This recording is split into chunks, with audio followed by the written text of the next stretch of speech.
Daybreak on this special Saturday in Kansas has always meant happiness and hope.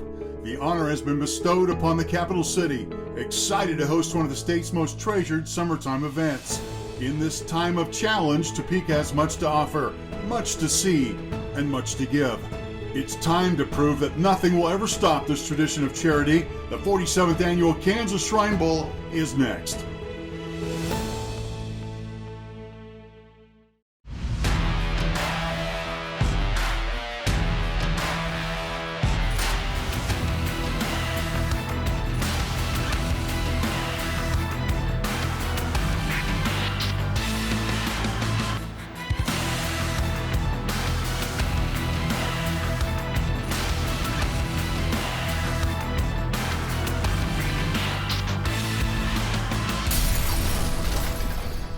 And as certain as the sun rises in the east, we've only been able to count on the Kansas Shrine Bowl to serve as the welcoming sign that another season of football is on the way. And this year, under extraordinary conditions, we are set to go once again. Greetings, folks, alongside Stan Weber. I am Mark Ewing. Welcome to the Kansas Shrine Bowl. And I don't know about you, Stan. I know I like you, but we are social distancing here. And maybe because of all the obstacles that they've had to go through, there's a lot of anticipation for this football game. Alongside you is something we've said many times. This is the furthest I've been away from you, but I'm so happy to be here. Anticipation is a good word. It may not be a good enough word because this is always the start of football season, and people are excited about watching the Kansas Shrine Bowl for all the purposes it has, but to kick off football, even before the NFL. But this year, we're seeing very few sports in America. This is anticipation with capital letters. I can't wait to see the guys play. And keep in mind, this game, the planning begins almost a year before it starts. This year, as COVID-19 set upon us, there are some tough choices to make among coaches, players, and certainly administrators about how they are going to orchestrate this. And, you know, it's in a lot of ways, it's heroic. It really is. First of all, Shriners are problem solvers. You look at the kids and what they determine they can do for their health. It's amazing, the contraptions that they make. Well, they're problem solvers getting this football game together, and they had a great help from some courageous people. 72 players got a chance to come to this game. They and their parents had to sign off that they felt comfortable with the risks that are out there today with the virus. They all signed up, they all showed up on time, and they've done a great job of following the rules. That's why they're getting a chance to play today. Well, among the changes, Stan, they moved camps in Topeka. Both camps, East and West, were in town. Tommy Beeson coaches Goddard High School at West. He's the West coach. And the East Coast is Steve Bueller. He coaches Topeka Washburn Rural High School. And both coaches did a tremendous job of getting both of their teams together. And in fact, en route to give us a preview of what's ahead, we decided to mic them both up for practice. So let's head to camp. And folks, let's listen in on Coach Beeson and Coach Bueller. Inside out. Up 40 in the middle. First down. Hey. Everything's great until we got that grab. Hey, everything's great.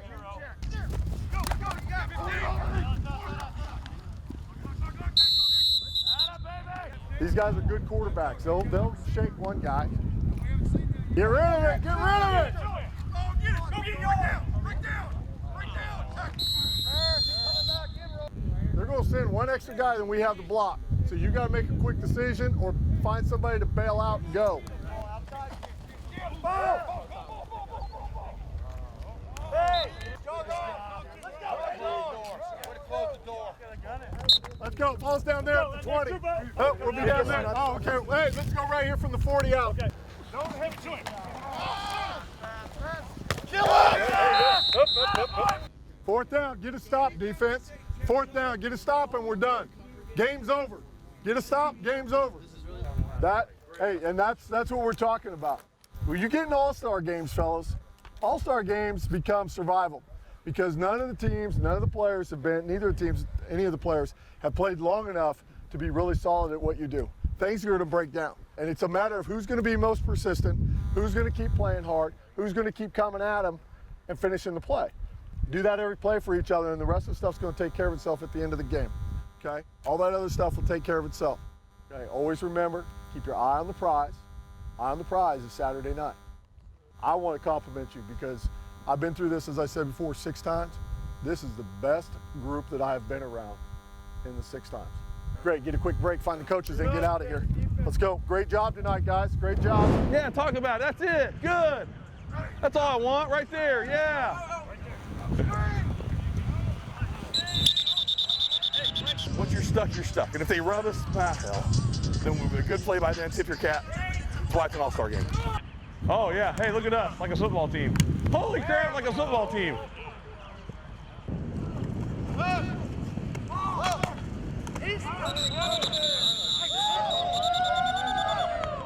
Really nice job, really nice job. Anchoring, and you just be like, whoop, whoop, whoop, whoop. Stay with it. Yes, cut him up. Beautiful. Good job, Foster out of baby. We do not care if it's hidden. Yeah. I want that quarterback to look out there and go, oh, hell. I was going to throw it to so-and-so. I guess I'm throwing it somewhere else. You know what I mean? High halo, find the rock. Yes, fill it. Yes. Go get it right now. Good. Good. That a baby. Yes. Jordan. Hey, good work. Good work. Way to make that change late. It's okay. Get outside leverage. Get outside leverage. Get outside leverage. Get outside leverage. Get outside. Good job, Bo Foster. Bo, that's a good job. Wham. Good. Other boy, Scotty. Oh, no. Really good time for that play call. Let's go blue power all day. Yeah, we haven't ran a whole lot. Blue power. Bubble. Option. Blue.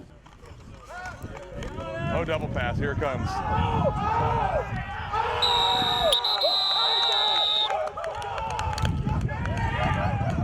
On me.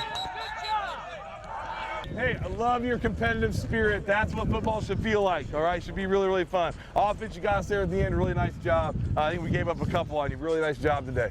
Let's have a great afternoon. See you at 12 at lunch.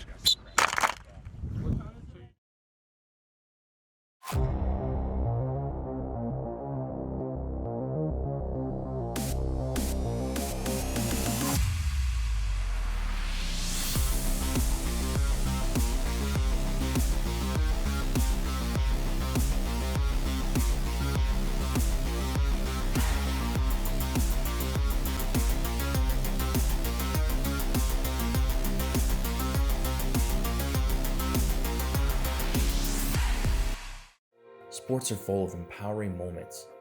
The game-winning field goal, an athlete overcoming an injury.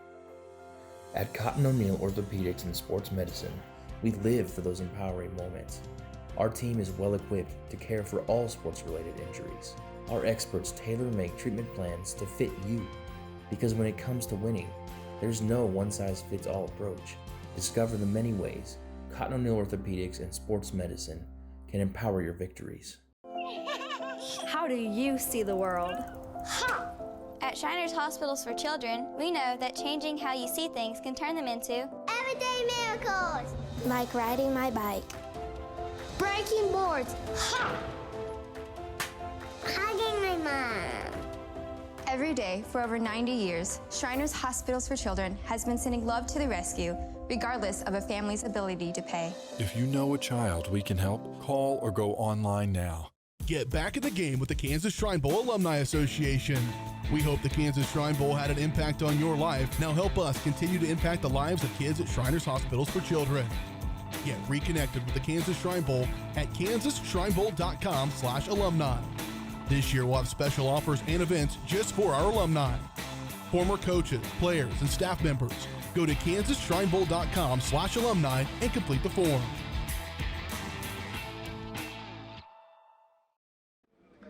And welcome back to Topeka. The pregame show for the Kansas Shrine Bowl continues. And just for the record, Stan, I want to show you, I've got my mask ready, as you do. I have mine right below me, and I've had it on many minutes already tonight, like everybody else here. All right, so if you just joined us, there's a reason we're sitting socially distanced against one another. But tonight in Topeka, the best of the best play for the Kansas Shrine Bowl. And the thing about it is they are playing for a cause. So first things first, game's purpose is to raise money for the Shriners Hospital. Yeah, and there aren't going to be as many tickets sold because there's limitations here at Hummer Park in Topeka. So hopefully you'll find a way to donate. We'll talk about that tonight on the broadcast. But it's a great event. It's a chance for high school kids to do something to help others. And boy, do you help others, because the Kansas Shrine Bowl allows strong legs to run so weak legs can walk. And these kids have had the experience. They got to see some different opportunities of what their money that they are able to get associated with this game, what it does for kids. And it's really a neat thing. So big purpose for tonight's game. And you know, the second purpose is to promote high school sports in the state of Kansas. We're native Kansans ourselves. Always proud of these kids, the hometown heroes, and they always do such a great job. Yeah, when you put that helmet on, Mark, all those things that you're wanting to play for and help the kids are true, but you know what really is true? You've made friends for life with other kids around the state of Kansas, all-stars that you just heard about or read about or saw on TV and didn't get a chance to meet, but now they're your teammates, and you get to play football against the best players in the state of Kansas. It's something you'll remember for the rest of your life. Boy, bottom line, proceeds from the game have generated well over $50,000 per year. So you do the math, carry the one. That's about $2 million in the game's 46 years history. And hey, you know, the hospitals need that money. Absolutely. I'm humbled every time I get a chance to do this game, and I sure was the first time I got to play in 1980 to think I get to do something I love, play football or broadcast football, and it actually achieves contributions. This is unbelievable, but it is really important that that money is made. Big time at charity. Strong legs run so weak legs may walk. That's been the slogan forever. It has never meant more than it does this time around. The Shrine Bowl from Topeka is going to continue in just a moment. The Kansas Shrine Bowl kickoff is about 15 minutes or so away. We're glad to be with you, and we continue with more pregame right after this. I had no idea you did that. That's what I said when I learned CDL does more than just electrical work. Like plumbing, heat and air, security cameras and alarms, generators, solar panels, even signs for my business. CDL really is one company that has a solution for about everything in my home and business. Learn more at cdlsolution.com.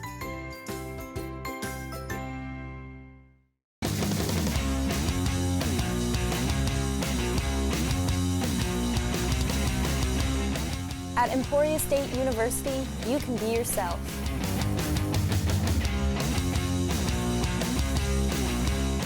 You can chase your dreams. And you can change your future. Start discovering Emporia State University today. Sign Brothers, a proud Shrine Bowl partner, is more than your average sign company. We go statewide, specializing in all types of messages for sports and schools. Wall graphics for locker rooms, gyms, or school entry areas. Sign Brothers will design and install graphics that get your students and players excited about this school year. We also make banners, field and gym signs, plus all types of custom COVID messages for directions and social distancing.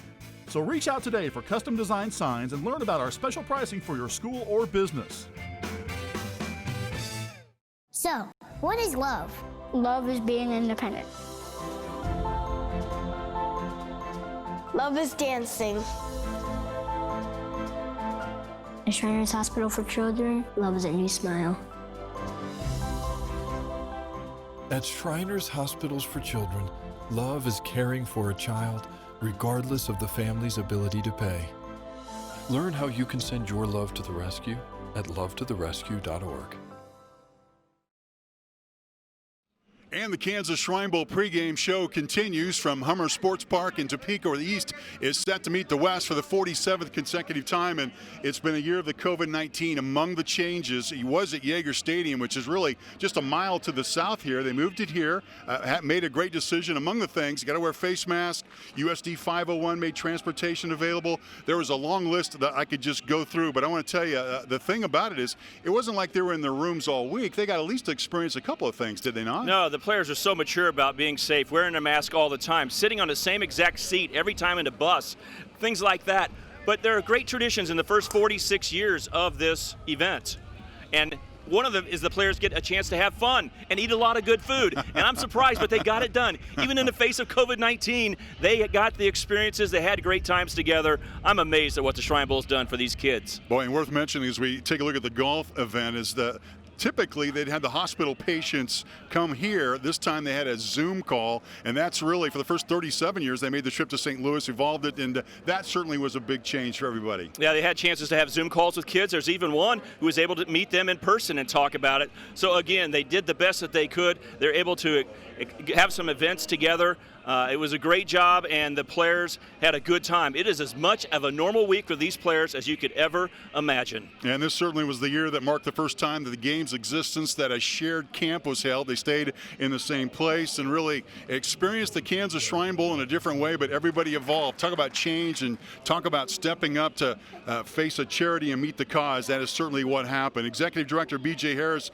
has certainly indicated the plan will be to return to Ottawa and Kansas Wesleyan next year for camp, and maybe it'll be normal next year, but this will be one that they never forget. So coming up, as the pregame show continues from Topeka, Leon Liebel will join us, and he will join us with Executive Director B.J. Harris. The Kansas Shrine Bowl pregame show continues from Topeka right after this.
How do you see the world? At Shriners Hospitals for Children, we know that changing how you see things can turn them into everyday miracles. Like riding my bike. Breaking boards. Hugging my mom. Every day for over 90 years, Shriners Hospitals for Children has been sending love to the rescue, regardless of a family's ability to pay. If you know a child we can help, call or go online now. And welcome back, everybody, to Hummer Park here in Topeka as the pregame show for the Kansas Shrine Bowl game continues. I'm Leon Liebel, joined by the executive director, a very busy man this week, B.J. Harris. And B.J., great to have you here. You know, in a time when we've had so many sporting events, so many activities canceled, you know, we haven't had a real-life sporting event in a long time to watch. Here we are, about to see a real-life football game. How did you pull this off? I'm not sure if I know. You know, a lot of good leadership, a lot of good guidance from local health officials and my board of directors. That's where it started. You know, the board trusted in me to try to keep this thing afloat.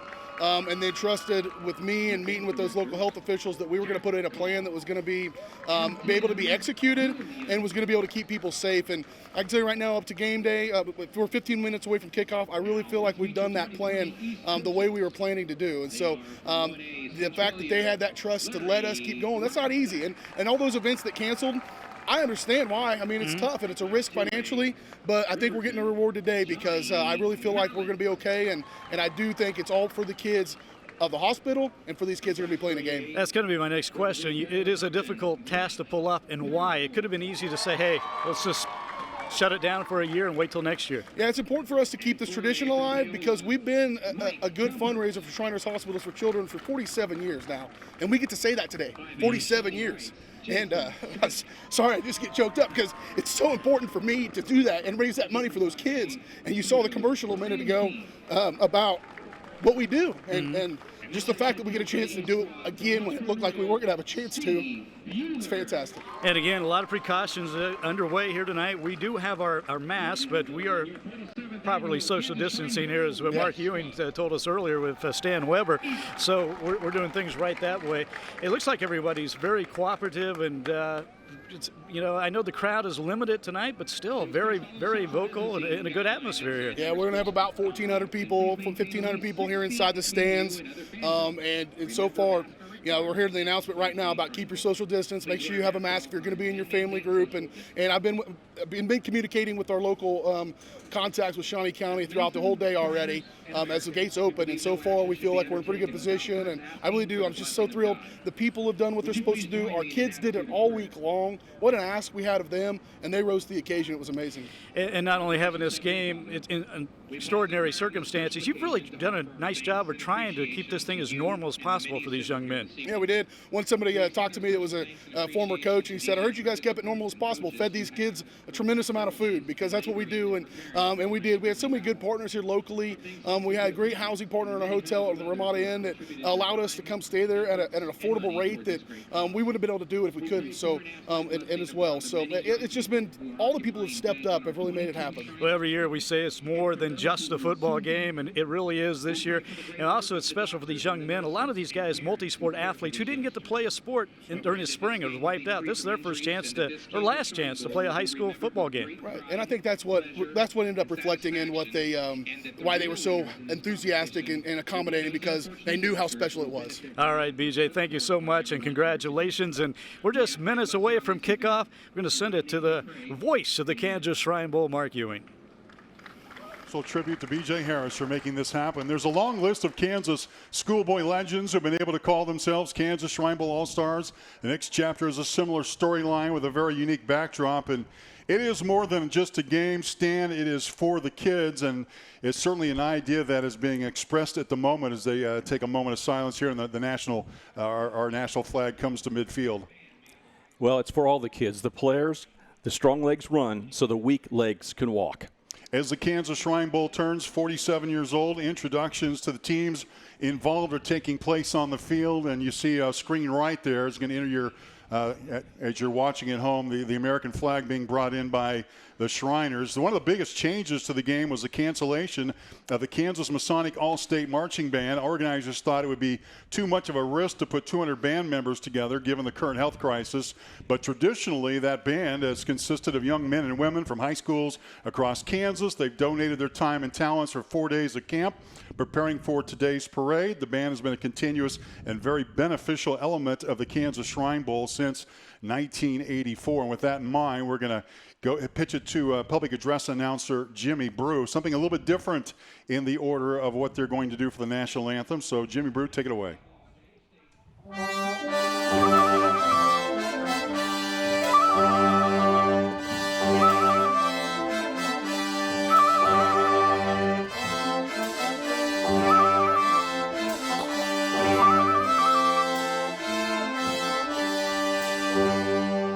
We, the people of the United States, in order to form a more perfect union, establish justice, ensure domestic tranquility, provide for the common defense, promote the general welfare, and secure the blessings of liberty to ourselves and our posterity, do ordain and establish this Constitution for the United States of America.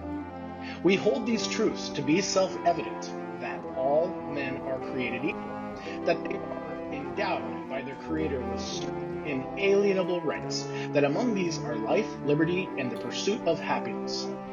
And for the support of this declaration, with a firm reliance on the perfection of divine providence, we mutually pledge our lives, our fortunes, and sacred honor. I pledge allegiance to the flag of the United States of America, and to the republic for which it stands, one nation, under God, indivisible, with liberty and justice for all.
right, well done by the Kansas Masonic All-State Marching Band.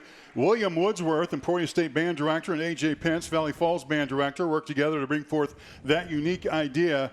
And, hey, let's do it again at halftime. I think we will. That was just terrific, wasn't it, Stan? That was a unique flavor of the Shrine Bowl. Well, it's amazing what technology can do. We used to have no idea what the company Zoom was, and now you're doing things like this. This is amazing. All right, well, we're getting set to go from Andale to Axtell and from Riverton to Riley County, the hometown high schools.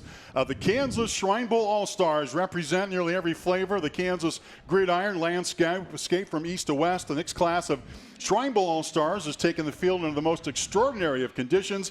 A global pandemic known as COVID-19 has provided pause, but certainly no reason to quit. And as a group, they've shown incredible resilience, each and every one of them, an all-star selection in every sense of the word, because as talented as they are on the gridiron, they've been selected to play in this game because they are all-star student athletes of their respective communities, taking part in one of the most honorable and exciting events that the landscape of the Sunflower State has to offer. So we are all set to embrace the 47th annual Kansas Shrine Bowl. You're taking a look at the East squad as they take the field. They'll sit on the near side, and that is the home side of the field. The East dressed in the red, trimmed in white. That is the home squad tonight. And then across the way, the West squad. They're considered the visiting team.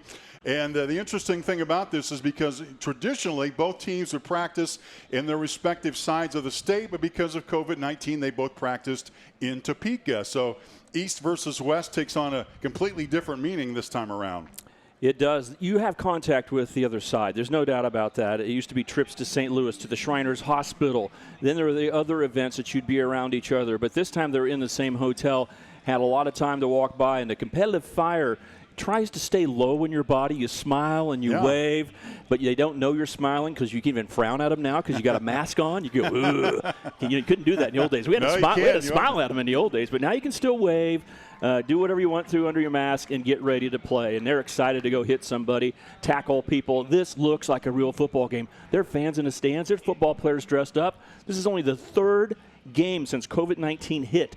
Nebraska started it last week with a Shrine Bowl. This is the third game played since then, and it is awesome to see football again in 2020. At center field, the team captains from both sides, representing the East, Quinn Bessing from Axtell, Joshua Hull from Humboldt, Kali Salih from Jefferson West, and Reese Spockman from Blue Valley North. And the West captains in the green uniforms, Hadley Panzer from Lakin, who we'll talk about at length, Tyler Dorsey out of Derby, Afuzio Cheraz from Garden City, Tony Caldwell from Valley Center. And just the captains themselves really represent an interesting group, different size schools, different classifications, and now they're on the field for the coin toss here. It is really fun to see different classifications play because some guys that play 8-man football or 1 or 2A football think, gosh, how big are those guys that play 6A? Then they just realize, hey, they're just human beings and I can compete with them as well. You'll see that happen tonight. You know, Mark, I've been around this game a long time. You've done 20 years straight with me here, but I'm into the uniforms. Do you realize the green jerseys and white pants that the West is wearing? That's traditional. Up until the last 6 years, they wore that in the first 40 games. Then they went all white for a little while. Then they went all green for a couple years. Now they're back in their traditional. But look at the East very closely. For the first time ever, they're wearing white pants. They've always wore red over red. 46 years of red over red. And tonight they're wearing the white pants. Thanks so much for the company in Pittsburgh that made the uniforms for the players, donated them, and allowed them to get out here and look so good. Interesting to note, the game uses 12-minute quarters. It is governed by high school federation rules with no special Shrine Bowl rules. At the moment, clear skies. The temperature, get this, 97 degrees. Winds from the south at 15 to 25 miles per hour. Heat index, guess what it is, Stan? It's 108. 108 right wow. Is that the hottest? That's got to be a record. This is the hottest temperature we've had this summer, and it's the windiest day we've had this summer. That just shows you it's time to play football. Yeah, that's just the way it works. And when you're a quarterback throwing into the wind from left to right on your screen, it is not so easy to throw into that wind. West won the toss, deferred to the second half. East will be the team that returns this kickoff. East will have the football first. In a game that began back in 1974, And the Hummer Sports Park being the site for the first time. The game has been in Topeka several times. 6 times. 6 times. This is the fourth most. K-State's had it 9 in Manhattan. Wichita's had it 9 times. Lawrence 7, and this is the 6th time in Topeka. All right, fans excited about it. They're looking forward to it. Anticipation. Here comes the kickoff. And we got 2 men back for the East squad. Looks like we might have a return from the 7-yard line. Picked up on the scoop, 15, out to the 20. And gets a block out to the 25, 30-yard line, out to the 31, 32-yard line. And the East squad will go to work. First down and 10 at its own 31-yard line. Steve Bueller's the head coach of the East squad. His quarterback was scheduled to be Quinn Bessing. So I'll take a look at 6'1", 185 from Axtell. And the first thing you notice about that 8-man football starting quarterback, there he is, number 10. He is on the field. An 8-man quarterback is starting. That's got to be a first for the Shrine Bowl. I think it is. I have not heard about an 8-man quarterback earning the job to run out there. Now, these are all stars. The other quarterback will rotate in, Chase Torkelson.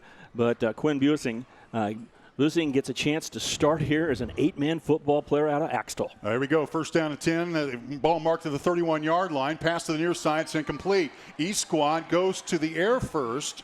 And the pass is incomplete. There to defend for the West squad was Travion Mitchell. He was among the defensive backs. West squad looks really good on defense. It'll be tough to move it down the field, but as much as they've got it going there, the East squad on offense just trying to get it into its skill players. And among those, Evan Rinaldo, Blue Valley Northwest, goes 6'2", 185. He's a player that the East squad will look to. Perry LeCompton coach Mike Paramore, by the way, is the offensive coordinator of the East squad. Second down and 10. Snap. And a pass is complete. 2 passing downs to start the game for the East squad, and a short gain out to about, we'll call it the 34-yard line, pickup of about 3 yards. Quick passing game to start the game for East. The first play was blown up because the snap rolled back to the quarterback, so really no chance to get in rhythm. That time he does throw, gets a short completion, but already it's third down, and that defensive front, good, fast, tall defensive line, and they also brought a blitz on that second down play. First third down play, and he'll step up and try to get away from trouble, but whistles blew. Referee stepped in and blew the whistle immediately upon the snap of the football. Did you see what happened, Stan? Well, I thought the green team moved into the neutral zone, but they did it because of movement on the East squad. So we have our first penalty of the game, and you can imagine in a lot of games you have penalties. It's surprising how often Shrine Bowl players play clean, but there's a mistake by the East, 5-yard penalty. So there's the officials. We got our first official call of the game here. There are 15 officials calling it. They'll do divide up in 7 and 7, one for the first half, another crew for the second half. And so that makes third down a little bit more difficult. Third down and 12, ball pushed back to about the 29-yard line. Spread set, 5 receivers, and a big rush is coming in, and he's going to be brought down and sacked. Back at the 20-yard line, no chance. Somebody missed a block up front, and that was just a straight shot at the quarterback, and it looked like on the sack was Hunter Yeager of Scott Community. Hunter Yeager came off the edge. He blitzed on second down. This time he came on third down, and he got straight to the quarterback, a young man whose dad, James, actually played in a 1991 Shrine Bowl, shows up early and makes a sack on third down. Punter standing back at the 10-yard line and now looking to the sideline to see what's going to happen there. Campbell Haverkamp. And now looking for a little bit of help as Quinn Bessing, the quarterback, is back on the field, the short blocker. The punter back at the 10-yard line, and he's going to punt into the wind. Pretty good punt, in fact. Could be a return, might not be, not going to be a return. Down there, downfield for the East squad, Tabor Vetter. And Vetter sets it down. West squad will go to work on the 37-yard line. We'll take a break here. East 3 and out. West takes the football when we come back to Topeka. Sports are full of empowering moments. The game-winning field goal, an athlete overcoming an injury. At Cotton O'Neill Orthopedics and Sports Medicine, we live for those empowering moments. Our team is well equipped to care for all sports-related injuries. Our experts tailor-make treatment plans to fit you, because when it comes to winning, there's no one-size-fits-all approach. Discover the many ways Cotton O'Neill Orthopedics and Sports Medicine can empower your victories. I had no idea you did that. We hear that a lot. You probably know that CDL is #1 in electrical services for your home and business. But we do so much more, like plumbing, heat and air, security cameras and alarms, generators, solar panels, even signs and banners. So now you know. CDL is one company with so many solutions for your home or business. Learn more at cdlsolution.com. So, what is love? Love is being independent. Love is dancing. At Shriners Hospital for Children, love is a new smile.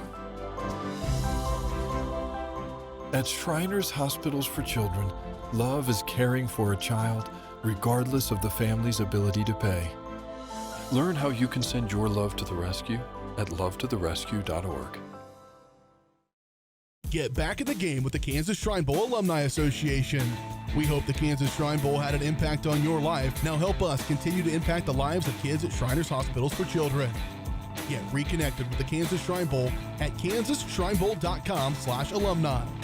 This year we'll have special offers and events just for our alumni.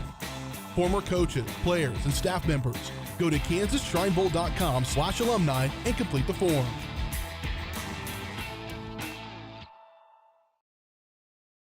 The West squad had to replace 8 players off the original roster because of COVID-19 as well as some other factors, but the West has at least a half dozen athletes as they take it first down and 10 on their first possession of the ball game, their own 37. A half a dozen athletes who are either offensive or defensive players of the year in their respective conference. And so they've got a lot of talent remaining, including Cade Melvin. Melvin on the carry gets about 8 or 9 yards up against that, well, we'll give it 7, up against that East defense. He's a pretty talented player, and the West would like to bring it right down the middle if they can. He's a very talented athlete, and he can run the football. Going to go to Fort Hays State. His dad, Lucas, is a Shrine Bowl assistant coach, the head coach at Norton Community. That is a 2A school. So you got a starting quarterback on the East from 8-man football and the starting quarterback on the West from 2A. Melvin looking for a receiver. That ball knocked away. Defensive play by Campbell Haverkamp as he got in front of the receiver. That was a nice play downfield, well executed by the West squad, but a nice defensive play made by the 6-foot, 170-pound defensive pack out of Centralia. Keeps the West from getting the first down of the ball game. Haverkamp is a player that can play offense very well, like a lot of these high school all-stars. Going to walk on to Kansas State next year and might be on the offensive side. Today he's playing cornerback. 3rd down and 2. Here's the give to the running back, and he is stopped short of the line of scrimmage, and among those in on the tackle, Abe Morgan out of Mar Hill. First team all-league, all-state linebacker, and he showed why as he steps up to make the stop. A good point of attack defense there. After the West gained 7 or 8 yards on first down, it looked like they're going to have an easy play to get a first down, and instead an incomplete pass and then stuffing them at the line of scrimmage. And suddenly it's 3 and out, but the West doesn't look like they're sending a punting team out in their own territory. Yeah. 45-yard line. Will it be a quick kick or will they run a play? I'll see what they're going to do. 4th down and 4. Back is in motion. And there's a rollout. Trying to make a play and gets the ball nearly intercepted. But there's a 4th down stop by the East squad and a nice rollout, but a terrific play made by, guess who, Abe Morgan again. We're going to take a break here. Scoreless ball game as the East forces the West to go 3 and out. We're back to Topeka with an East possession in West territory when we return to Topeka.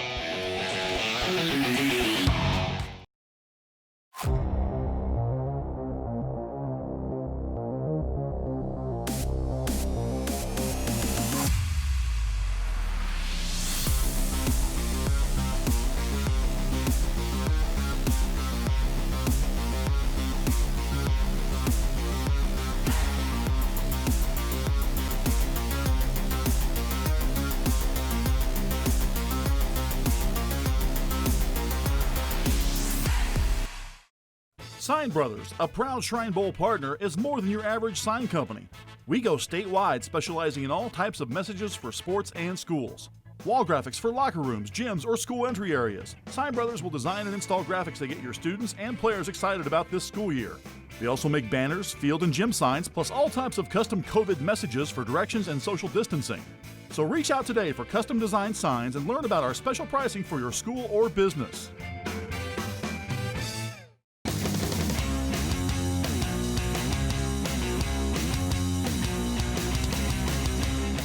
At Emporia State University, you can be yourself.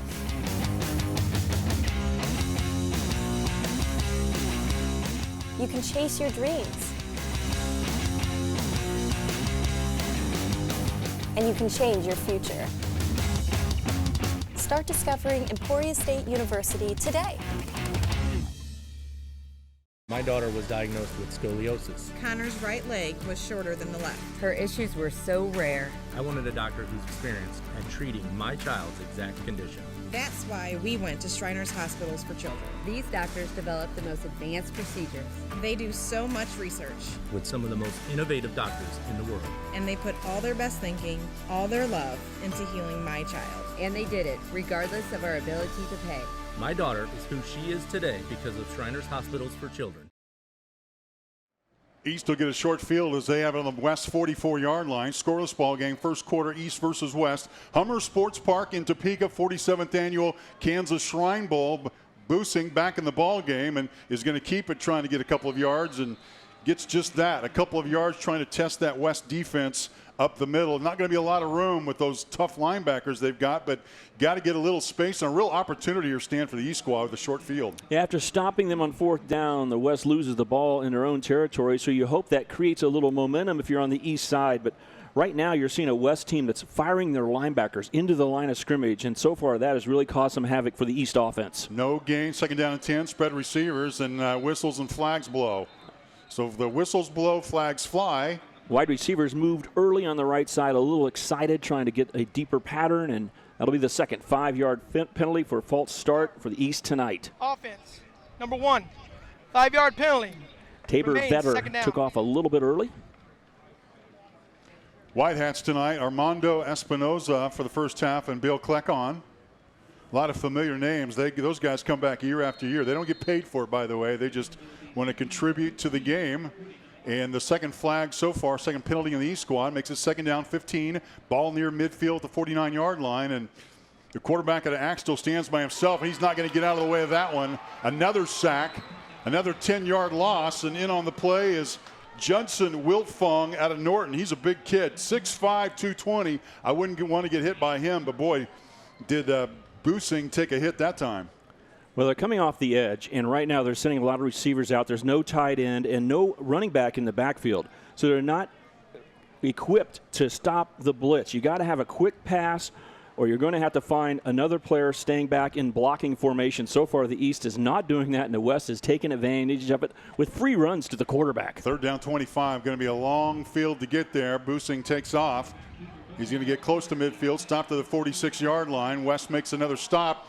And the East, once again, is going to be in position where we're going to have to punt the football away. Judson Wiltfong again in on the play. Sports in Kansas Defensive Player of the Year, showing why, as he's caused a lot of havoc in the East offense so far.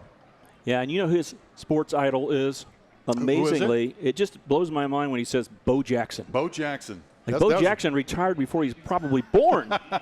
And yet he must have watched YouTube. Yeah, because Bo Jackson's worthy of being a favorite player. I'm sure just surprising when a young man about 18 years old now picks Bo Jackson. I wonder if Bo knows that Judson Wiltfong. That's right. That's a Nike commercial right there.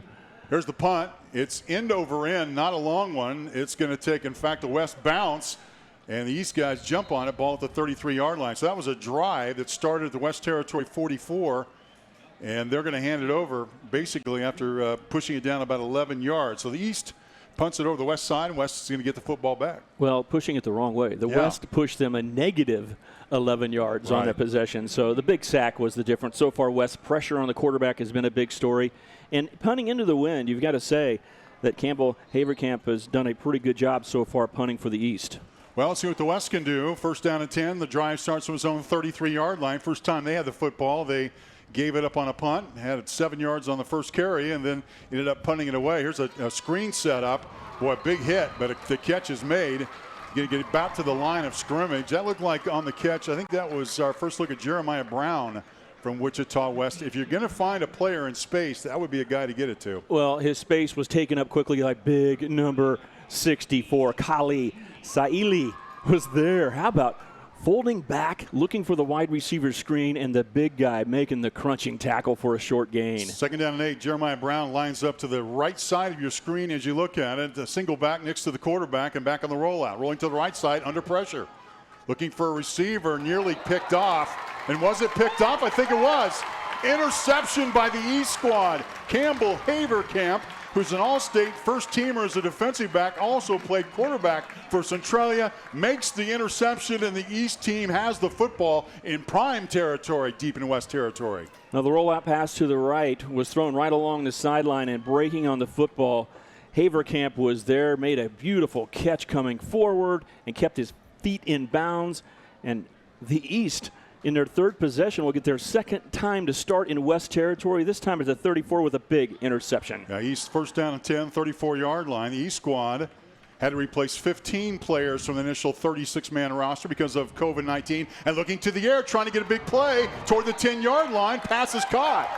Caught downfield by Evan Ronaldo, the voted the most improved player for Blue Valley Northwest. He went up over. That's what they say, hey, he got mossed, right? Yeah. And he's 6'2", 185, but he is quite a talent there. Ronaldo making a catch, and this is actually his last football game. And I always think about those guys that are not going to play football in college, have other plans. He's going to go to K-State, but how about that for a night to start, going up high and making a catch? First down and 10, looking for the running back, gets about 7 yards. In fact, the new quarterback for the East squad is Chase Torkelson.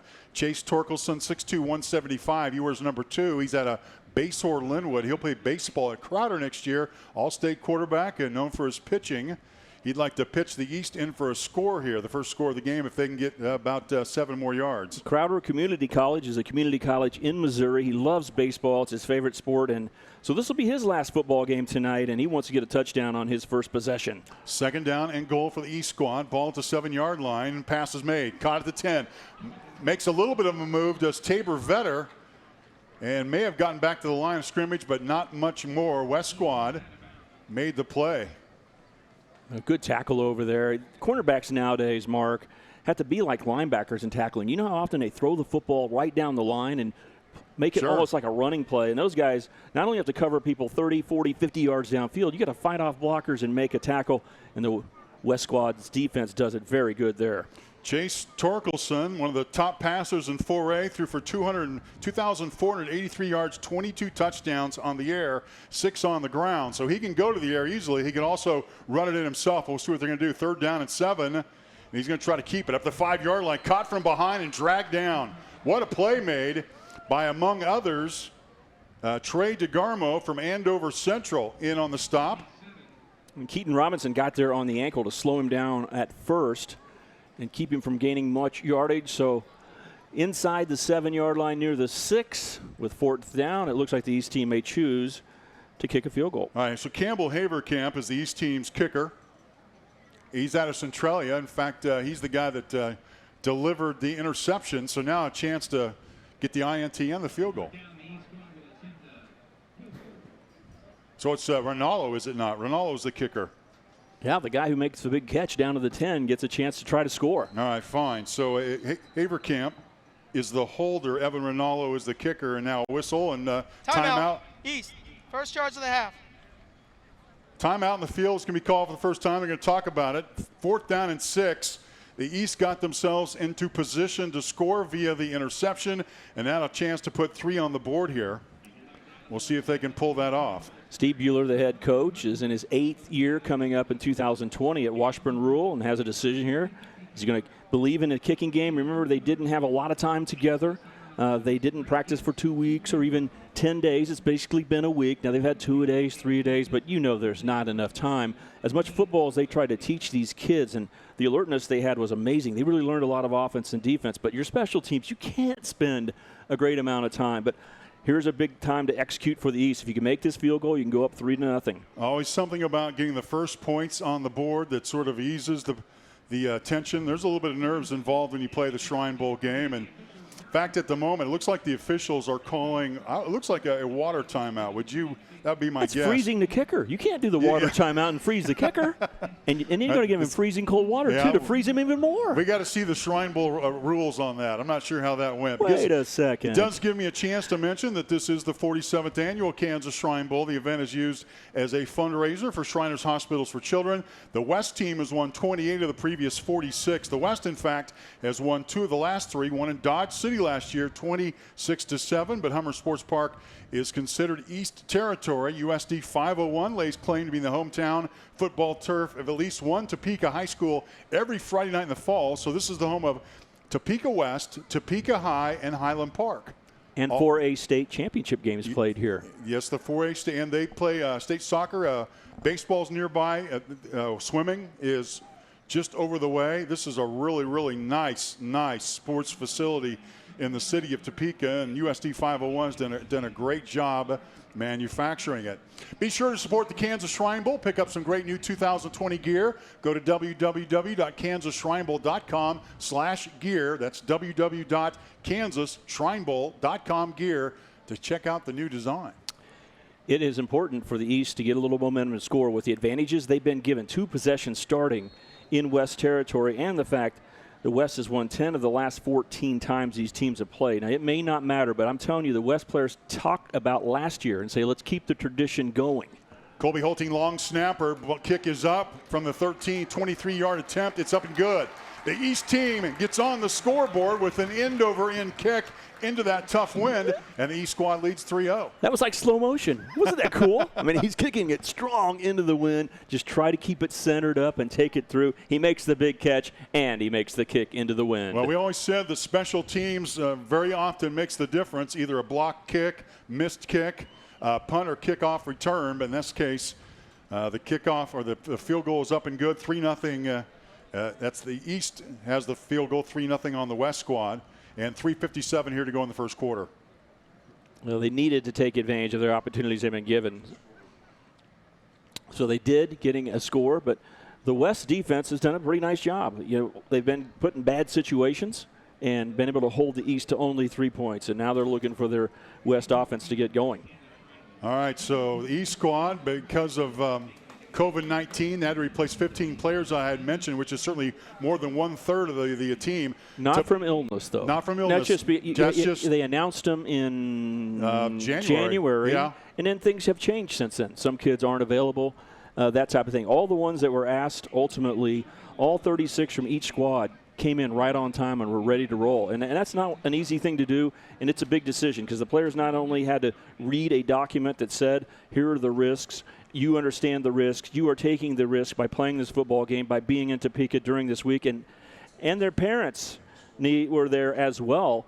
They had to sign. So it was a collaborative effort from each of them, and they all signed up, they all showed up, and boy, what's really cool is they have been a great example for everybody in America because they were given rules and they have followed them completely. When they weren't in their rooms, they had their masks on, and they were no problem. They had to sit in the same seat on the bus. They had meal protocol. They followed every bit of it, and the coaches are just raving with how good these teams have come together, how they've been excited about doing the right thing, all for the reward to play football. And I hope this is an example for others. Reading all the news, coming hot off the press, NFL teams getting ready to have players report, including the Kansas City Chiefs, and questions about, well, what about the safety? What about the protocols? Can we play football? All kinds of questions. But guess what? These guys are playing football, and it's amazing to see. A lot of fun, and the crowd excited to be here tonight as well. West is made up of about a dozen Wichita area athletes. The roster includes sizable cities like Kansas and like Garden City and Manhattan, and then about half come from small-town rural areas. In fact, there are 7 future Fort Hays State Tigers on the roster of the West team, and following the kickoff, West is going to take over here in pretty fine shape. Now to about the 37-yard line, first down and 10. So what's the West need to do on offense to get a sustained drive together? Well, you talk about 7 guys from Fort Hays State, and there's 6 guys from Washburn, and MIAA football is a big deal, and it's great that a lot of Kansas kids get to play. But in a lot of years, you have a lot of FBS Division I players in the game. This year, only one, number 54, left tackle, Hadley Panzer, going to K-State. I'd run the ball behind him. I'd let him start establishing his physicality right away. 3 minutes, 53 seconds to go here, first quarter, 3-0 East squad, and the quarterback will keep it, moves up a couple of yards up to the 42, 43-yard line, and that seems to be a pretty good play so far for the West squad. They've tried it a couple of times. You may remember their first play was about 7 yards. This one is a pickup of about 5. Well, they did go right to the left side, right off left tackle where Hadley Panzer, the big offensive lineman on his way to K-State with a scholarship. He was a high school wrestler that was dominant. And on that play, he got upfield with athleticism, logged the linebacker in, and allowed the run to go over the left side. Cade Melvin remains the quarterback, threw for over 1,800 yards as a senior. wasn't the slated starter of the Shrine Bowl, but earned the job. And we'll see if he can bring back the West squad from a 3-0 deficit. Give us to the running back, gets to the 46-yard line. First down marker is about the 47, so it's going to be third and short yardage for the West squad. Dalton Miller, 5'11", 185, out of Great Bend, headed to Fort Hays State on the carry. Tommy Beeson, the head coach at Goddard High School, is the head coach of the West team. And after the running play, his offensive coordinator group said, unlike the first drive, let's don't just throw. Let's follow it up with a run. I'd expect them to do the same thing. They've really shared the offensive coordinatorship. Derek Tuttle, Aaron Beck, Jeff Werner, all three of them have worked together, combined their systems, and they are all three offensive coordinators. Two of them are signaling in the plays to different players on each play. Cade Melvin, still the quarterback. He's got it back to his shoulder and some movement up front. Looked like some movement on the right side of the West side, but we'll see. West. In fact, they're going to call timeout. West is going to call timeout to talk about it. They have a pretty tough play here, 3rd down and 1. They like to keep the momentum going and try to get the first down going here. Yeah, you got to get it right here. You're 3rd and short. You should be able to make 1 yard, and we've seen that they've already decided not to punt on the first possession. You may have 2 plays to get it here, but burning timeouts in the first half, not a big deal. Get your team settled and straight and get ready to run a good play.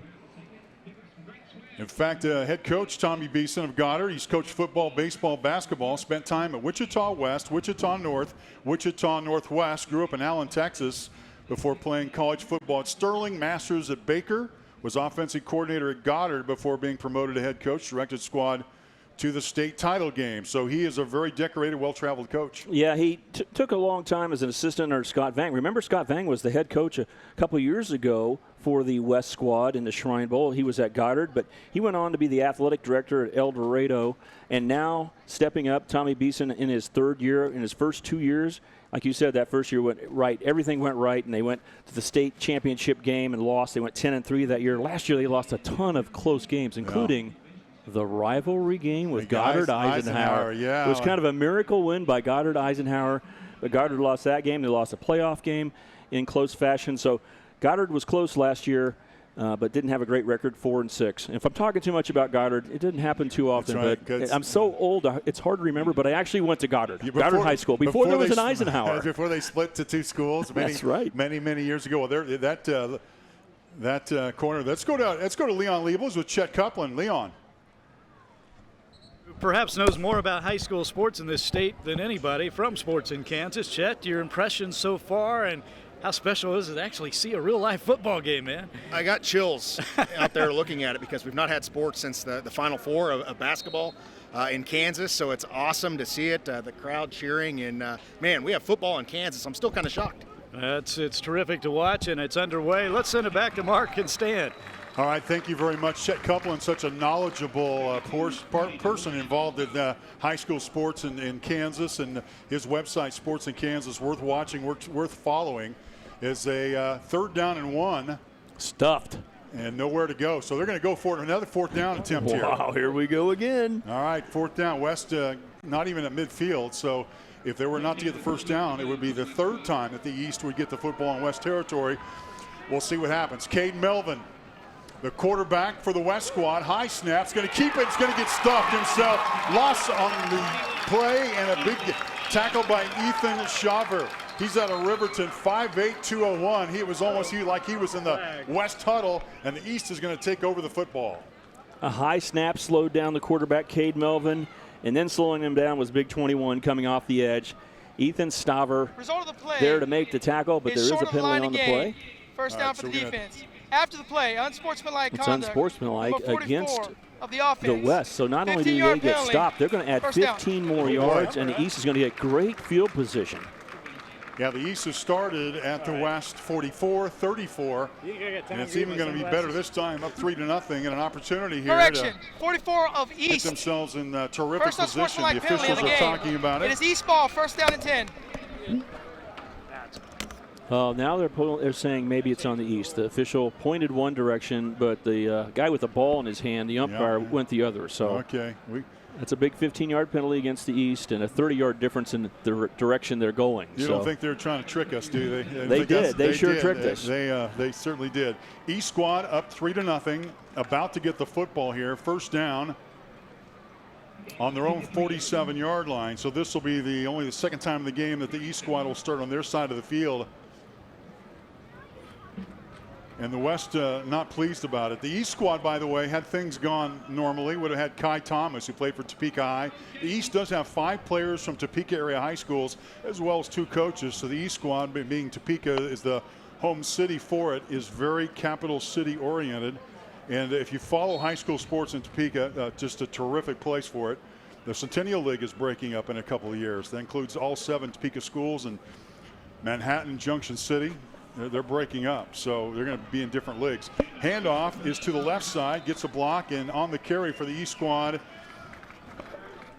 Connor Havlin. Connor Havlin, that's right, kid from Humboldt. He's headed to Pitt State, 6'1", 185.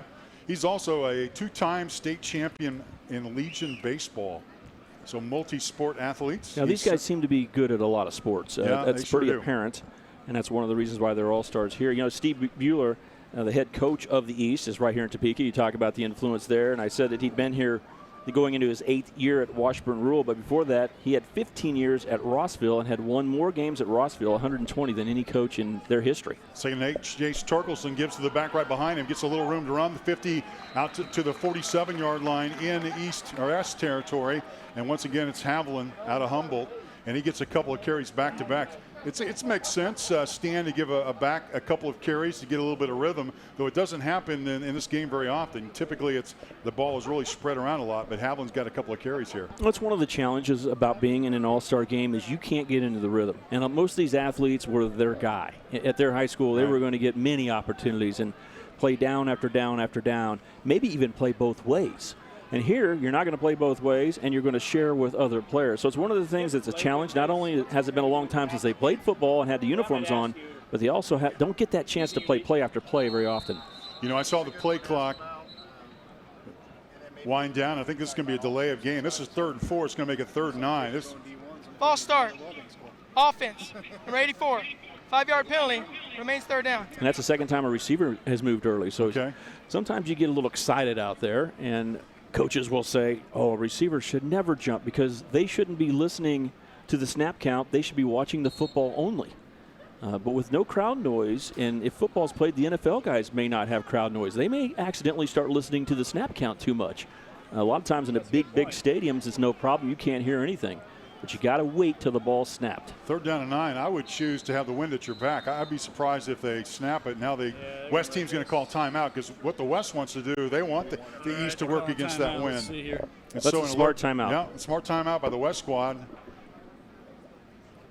And a 3. That's Leon. Oh, you get to take it away again. Leon, go ahead. All right, Mark, and again with Chet Coupland, and we were talking earlier about how special just getting this game played and seeing real-life football, Chet. Second charge. Yeah, it's awesome, and it's another thing that's awesome to see kids from all levels here, Leon. We have 8-man players all the way to 6A. Some kids never going to play a football game again. You see them wearing their high school helmets out there, representing their towns, their schools, one last time. You know, some of these guys, D1 guys, some of these guys are just going to go on to maybe a trade school or something like that, or maybe not go on to college. So it's awesome to see everybody come together for a great cause like this. Yeah, you told me earlier, all shapes and sizes for this game tonight. Yeah, you know, Axtell, Kansas, 43 kids in that high school. And the quarterback, starting quarterback busing out of Axtell, led his team for the state title game this year for the first time in like 26 years. And this is a kid, of course, starting quarterback out here, 1A through 6A. 43 kids in that kid's high school out here. So it's really cool to see that. And, kids like Hadley Panzer out there, 2A high school. One of the biggest kids out there, and he's got a full-ride scholarship to the Kansas State Wildcats. He is an intriguing story, Hadley Panzer, from Lakin, Kansas, way out in western Kansas in Kearney County. And tell that story. His dad got him in the combine a few years ago, the Shrine Bowl combine, to get a look. Yeah, actually, he called me a couple years ago from right now and really had no idea who he was. I look at heights and weights to try to help kids get recruited across the state. We usually have the Kansas Shrine Bowl Combine every year, and we help, bring kids all over the state, and we donate that money back to the Shriners Hospitals. We didn't do that this year. Well, 2 years ago, a lot of the guys that were at that game, they're playing out here today, and Hadley Panzer drove 14-hour round trip to come to that. West captain today, full-ride scholarship to Kansas State 2 years later. Pretty cool. Terrific story, and those stories continue, Mark. Third down and 9. Torkelson with a move. He's swarmed over by green shirts. Another sack for the West squad, and a third down and 9. Nowhere to throw. Good coverage downfield. West makes the play, and the quarter is going to come to an end. The only excitement we saw in the first quarter was a field goal. The East is on the board. East leads West by a score of 3-0. You're watching the 47th annual Kansas Shrine Bowl for Hummer Sports Park in Topeka. The second quarter is on the way. I had no idea you did that. That's what I said when I learned CDL does more than just electrical work. Like plumbing, heat and air, security cameras and alarms, generators, solar panels, even signs for my business. CDL really is one company that has a solution for about everything in my home and business. Learn more at cdlsolution.com. Sports are full of empowering moments. The game-winning field goal, an athlete overcoming an injury. At Cotton O'Neill Orthopedics and Sports Medicine, we live for those empowering moments. Our team is well equipped to care for all sports-related injuries. Our experts tailor-make treatment plans to fit you. Because when it comes to winning, there's no one-size-fits-all approach. Discover the many ways Cotton O'Neill Orthopedics and Sports Medicine can empower your victories. How do you see the world? At Shriners Hospitals for Children, we know that changing how you see things can turn them into everyday miracles. Like riding my bike. Breaking boards. Hugging my mom. Every day for over 90 years, Shriners Hospitals for Children has been sending love to the rescue, regardless of a family's ability to pay. If you know a child we can help, call or go online now. Get back in the game with the Kansas Shrine Bowl Alumni Association. We hope the Kansas Shrine Bowl had an impact on your life. Now help us continue to impact the lives of kids at Shriners Hospitals for Children. Get reconnected with the Kansas Shrine Bowl at kansasshrinebowl.com/alumni. This year we'll have special offers and events just for our alumni. Former coaches, players, and staff members. Go to kansasshrinebowl.com/alumni and complete the form.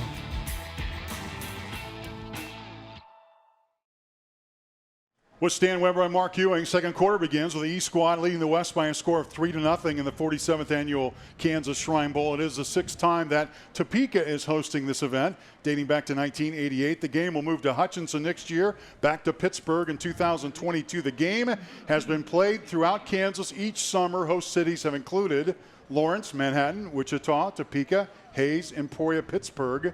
And which one is missing? Last year, El Dorado and Dodge City. El Dorado and Dodge City are the two others. The last time we played this game in Topeka was 2013. Remember that night? It was, believe it or not, a cold front went through, and game time temperature was 78.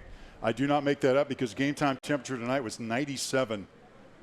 Any temperature, I'm ready to play, but that was a beautiful night. Yeah, it was, and it was a good game. East won 22-19. And they and it was sold out. People said, "I'm going to get out and watch that. The weather's great." Punt goes out of bounds. West will be in good shape up at the 18-yard line. So the West squad hasn't really gotten much going offensively, trying to get some rhythm, but we'll see what they can do. But down 3-0, low-scoring ball game early on. Both teams run a spread. They move the football. They get to the line of scrimmage very quickly. But so far, defense has ruled the day. Yeah, defense has been on fire so far. The defensive coordinators have been aggressive. The tackling has been good. The angles of rushers, linebackers off the edge have not allowed the quarterback any room to maneuver to get a pass off or scramble so far. And we've seen a couple of quarterbacks for the West play. They have three different ones that they'll rotate through tonight. West first down and 10, 17-yard line on the rollouters of handoff. And boy, there to make the stop among those, Ethan Shaver was there. And I'm telling you that no room to roam for the green or the West side back as both nose tackle and tackle got to the ball carrier in a hurry. Shaver's had a good start so far, and if you want to learn a little bit about business, I know you do some business there, Mark. I do some finance, yeah. Did you, as a high school kid, already own a business? Rams no. Lawn Care, owned by Ethan. Well, there you go. What's he going to be doing? So to him, 97 degrees is nothing. Yeah, he's like, I'll get out here, and this is a break. Pass downfield, ball's caught at the 20-yard line, still on his feet. Going to be wrapped up and brought down. That's Connor Haas. three-time All-League player, All-State defensive back out of Paola, makes a pretty nice catch. Yeah, and Garrett Harmison is the third quarterback into the ball game. Getting ready to play his last football game. He made a nice pass on that slant pattern. He's going to go to Manhattan Christian and play basketball next season. Let me correct the receiver. Was Caden Hofer. He's out of Goddard, played for West head coach Tommy Beeson a year ago. He makes the catch. That brings up a third down as the West squad needs to get to about the 27 ball mark to the 20-yard line on the rollout. Looking for receivers. Got one right, the first down marker, but will it be enough? As going down to his knees to make the catch was Riley Petz out of Cheney, the 3A Offensive Player of the Year. He's signaling for a first down, but man, was it ever close. I think it was a little bit short when he reached back, but he got a good spot. So there may be a measurement here, or maybe not. They're saying it is short, but I thought they could bring the chains in and take a look, and now they're going to give him the first down. So he gets the benefit of the doubt, and Cheney High School is a school that has a lot of tradition, doing a lot of things, but winning at the highest level in football has been very, very tough. This year they made the semifinals in 3A in football, the highest position they've ever taken. They've never gotten that far before. Well, and there's Petz on another catch there. Almost West's third consecutive pass completion.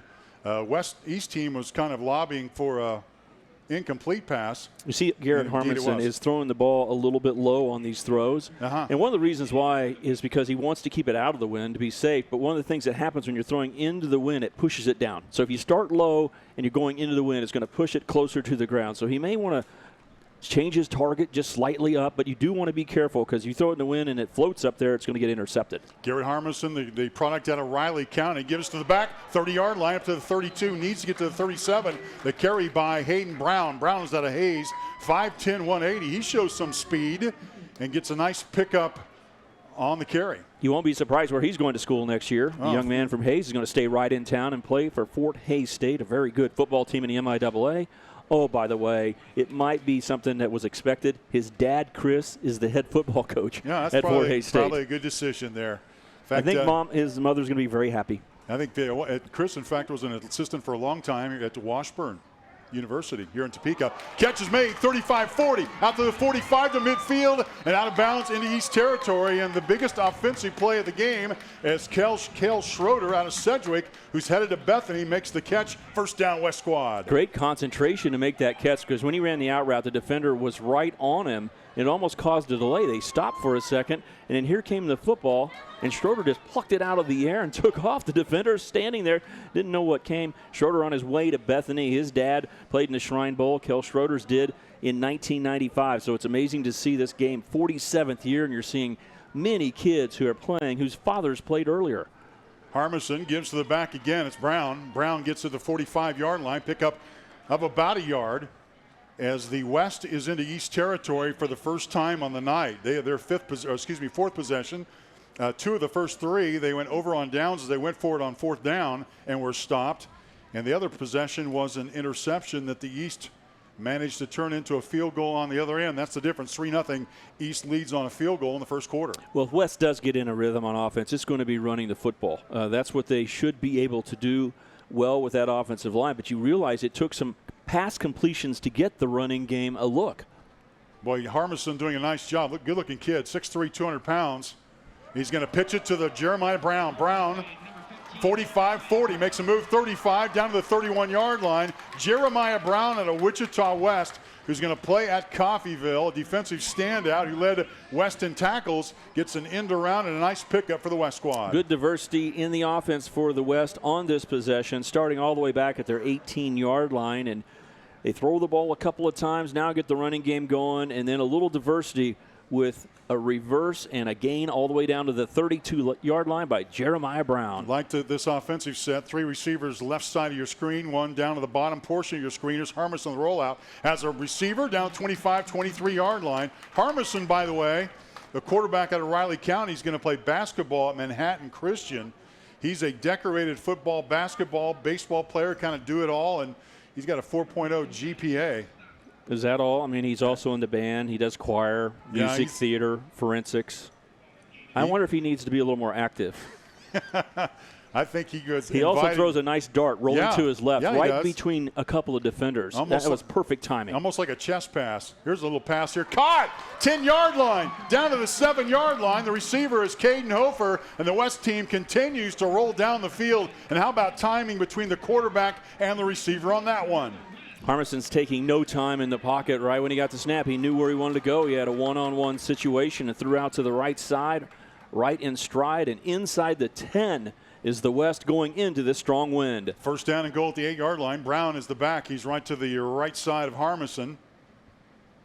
Now the fullback moves from the right to the left side and give it to the back. This is Joe Williams out of Wichita North. Gets down to about the 6-yard line. Joe Williams, 5'9", 165 pounds, had 3 touchdowns and 300 yards in a game, and he is also capable. Boy, the West is really spreading the ball around. They've had a lot of skill players so far who've touched the football. Yeah, and Joe Williams III ought to be watched because I'm sure we got a great audience of people who want to watch some live sports and live football. But if there are coaches out there, do you realize Joe Williams III has not committed to any place? Yeah, He's available and wants to play football, and he might be a kid that has been overlooked. Harmison rollout under pressure, and he is going to be brought down.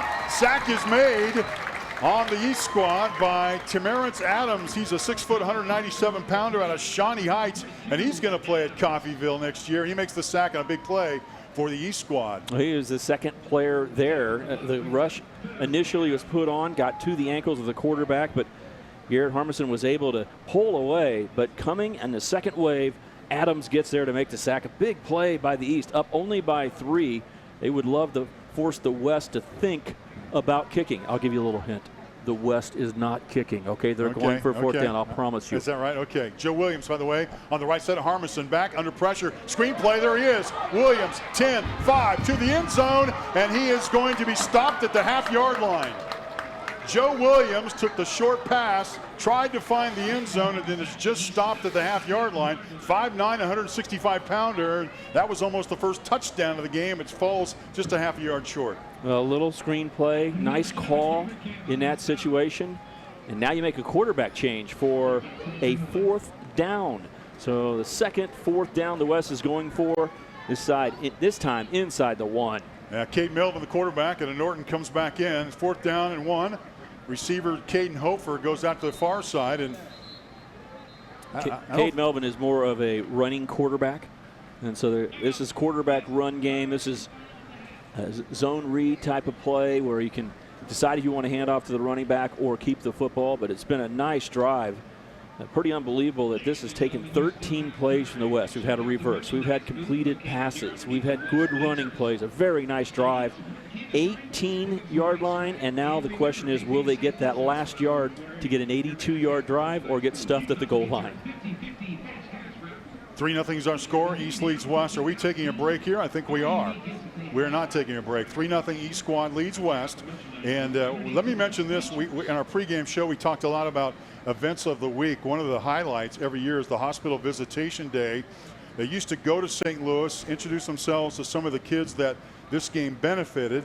And then in 2011, it actually changed. They brought the kids to the camps, which I think was really an improvement. Well, this year, what are you going to do with what's going on in our world? So what they did was they did a virtual Zoom with hospital patients, and I hear that went pretty well. So, talk about evolving to just adapt to what's going on. I mean, I think a lot of us could learn lessons from what the Shrine Bowl organizers have done. Instead of just saying, hey, we're not going to do it, they've done it. They just figured out another way.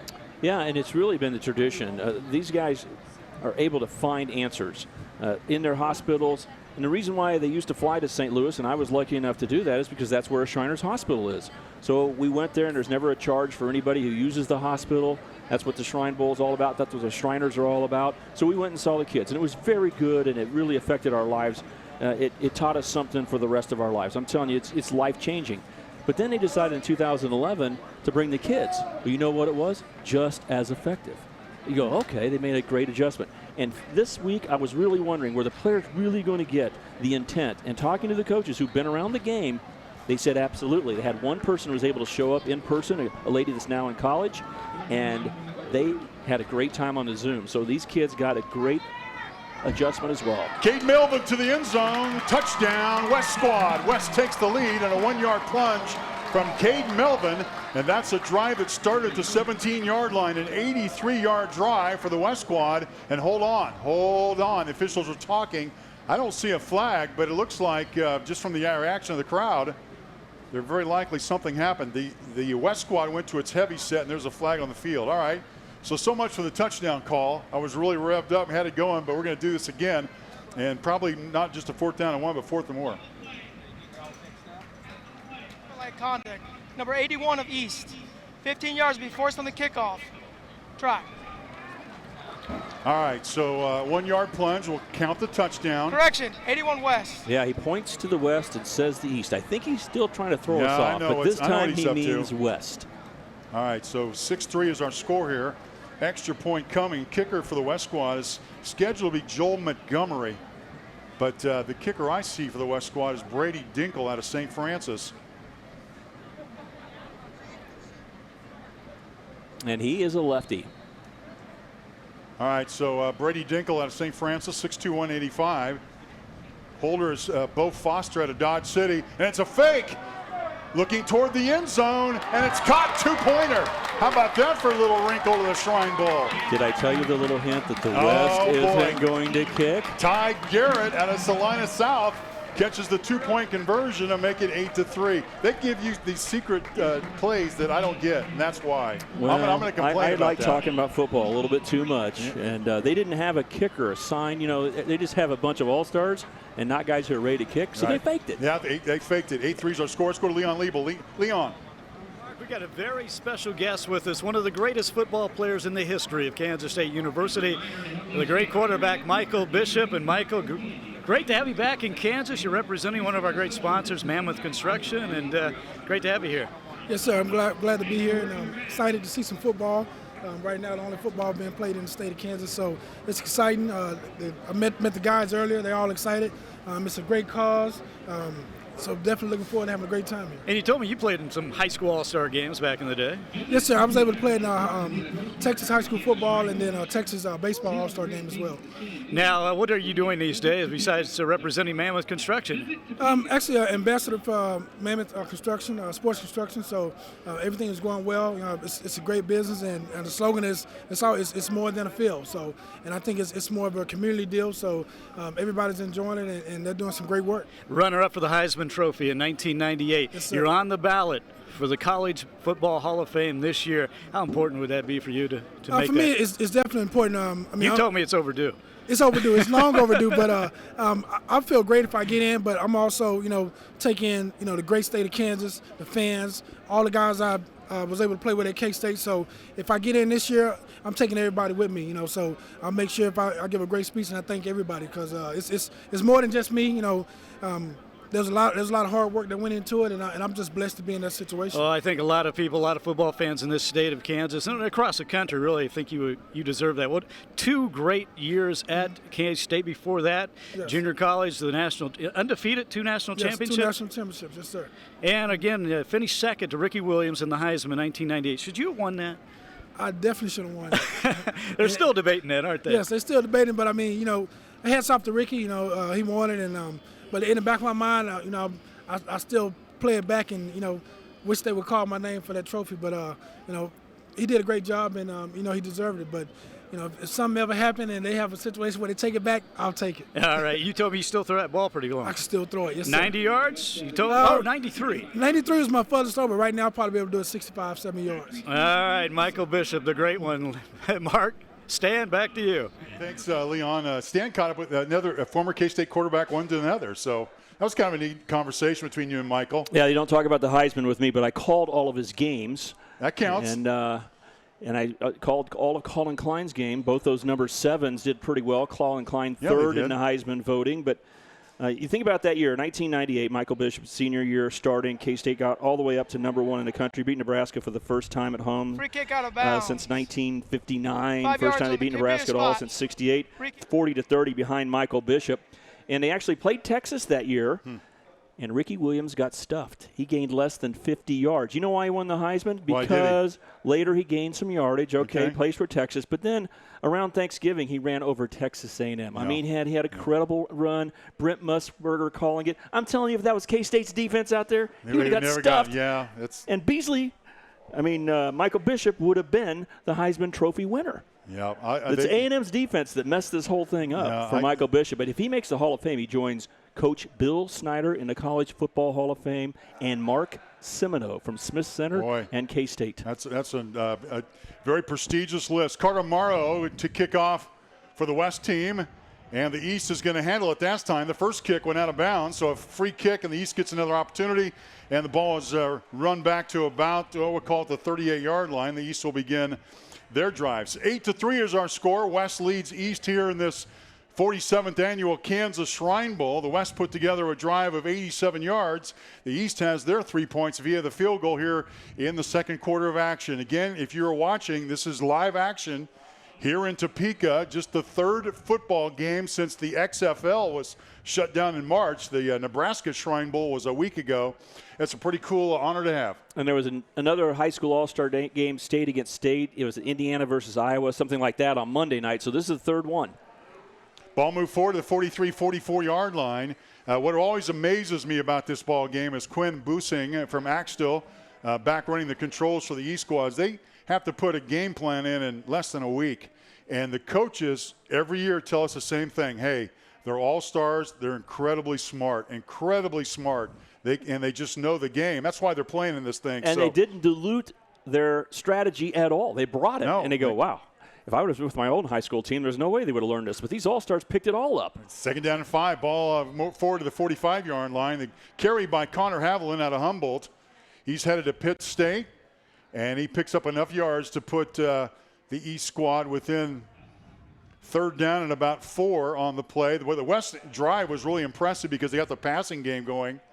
And I think we're going to see Garrett Harmison a lot more here for the West squad. The East trying to counter here, trying to get their own rhythm going here. And this is a big play. And they needed a first down because they need to give their defense a little bit of a rest after being on the field for almost 15 straight plays. Third down and 3, looking for a block, trying to get in. He needs to get forward to the 48-yard line. He got to about the 47, looks like about a yard shy. So Busing was looking for a block. By the way, he's headed to Highland to play college football. We'll see if the East squad, West went for it twice on fourth down, didn't make it. East squad, see if they're going to go for it here. But it looks like the punting unit is in. Remember, they got a strong wind at their back, so they can turn the field position, and if they can play some good defense, get the ball better field position, and not take the risk of giving the West the ball in their territory. Campbell Haverkamp, the East punter, stands back at his 35-yard line. This would be a great place to fake it if that is in the playbook. West squad showing a little bit of rush, but trying to set up a return. That's a nice punt. To the 10-yard line, it's going to fall. Boy, like you said, great field position. You don't even need to touch that. It'll stop by itself like a golf shot. Man, what a punt. And the crowd appreciates it. What a play. Boy, that just goes to show you what a special teams play can do for a squad and making the decision to either go for it on fourth down or punt it away, and the East squad makes a good choice. What a big play by Campbell Haverkamp. Let's take a break.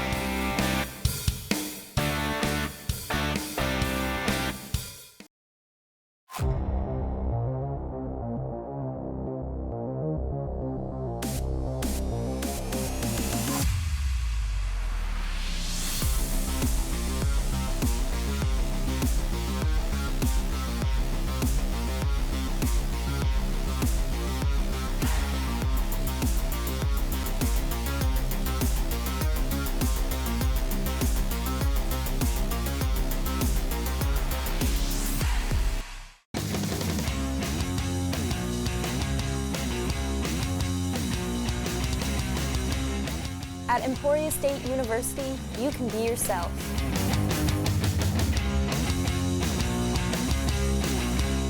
You can chase your dreams. And you can change your future.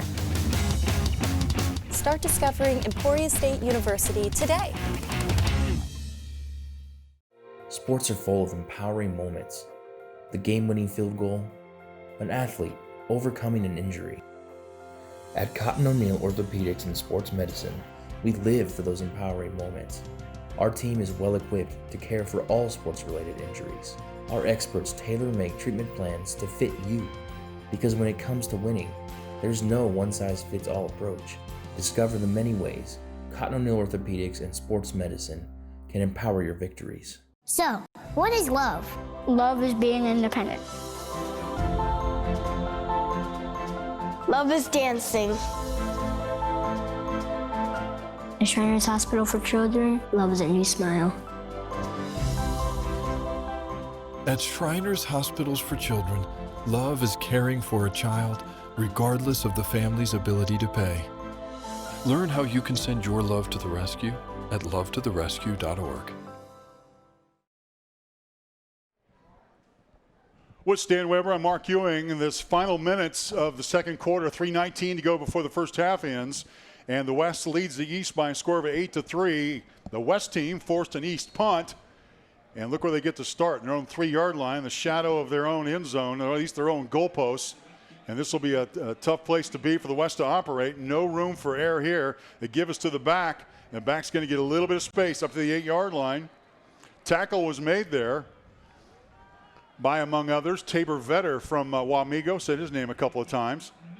Dalton Miller on the run did a nice job of getting upfield. When your back's to the wall and you're getting the football in the end zone, you got to move quickly and get out there and get as much as you can on your first couple of steps. Don't worry about getting a touchdown. Just get the ball off the goal line. He does a nice job running out to the 9. Second down and 5, a tight formation, a couple of receivers to the top portion, tied in the ball game. And give us to the back, and he is brought down, just ripped down. Man, he's lucky he held on to the football. That was Kali Saili. Kali Saili from Jefferson West, 5'10", 275, and he was back in the West backfield before they knew it.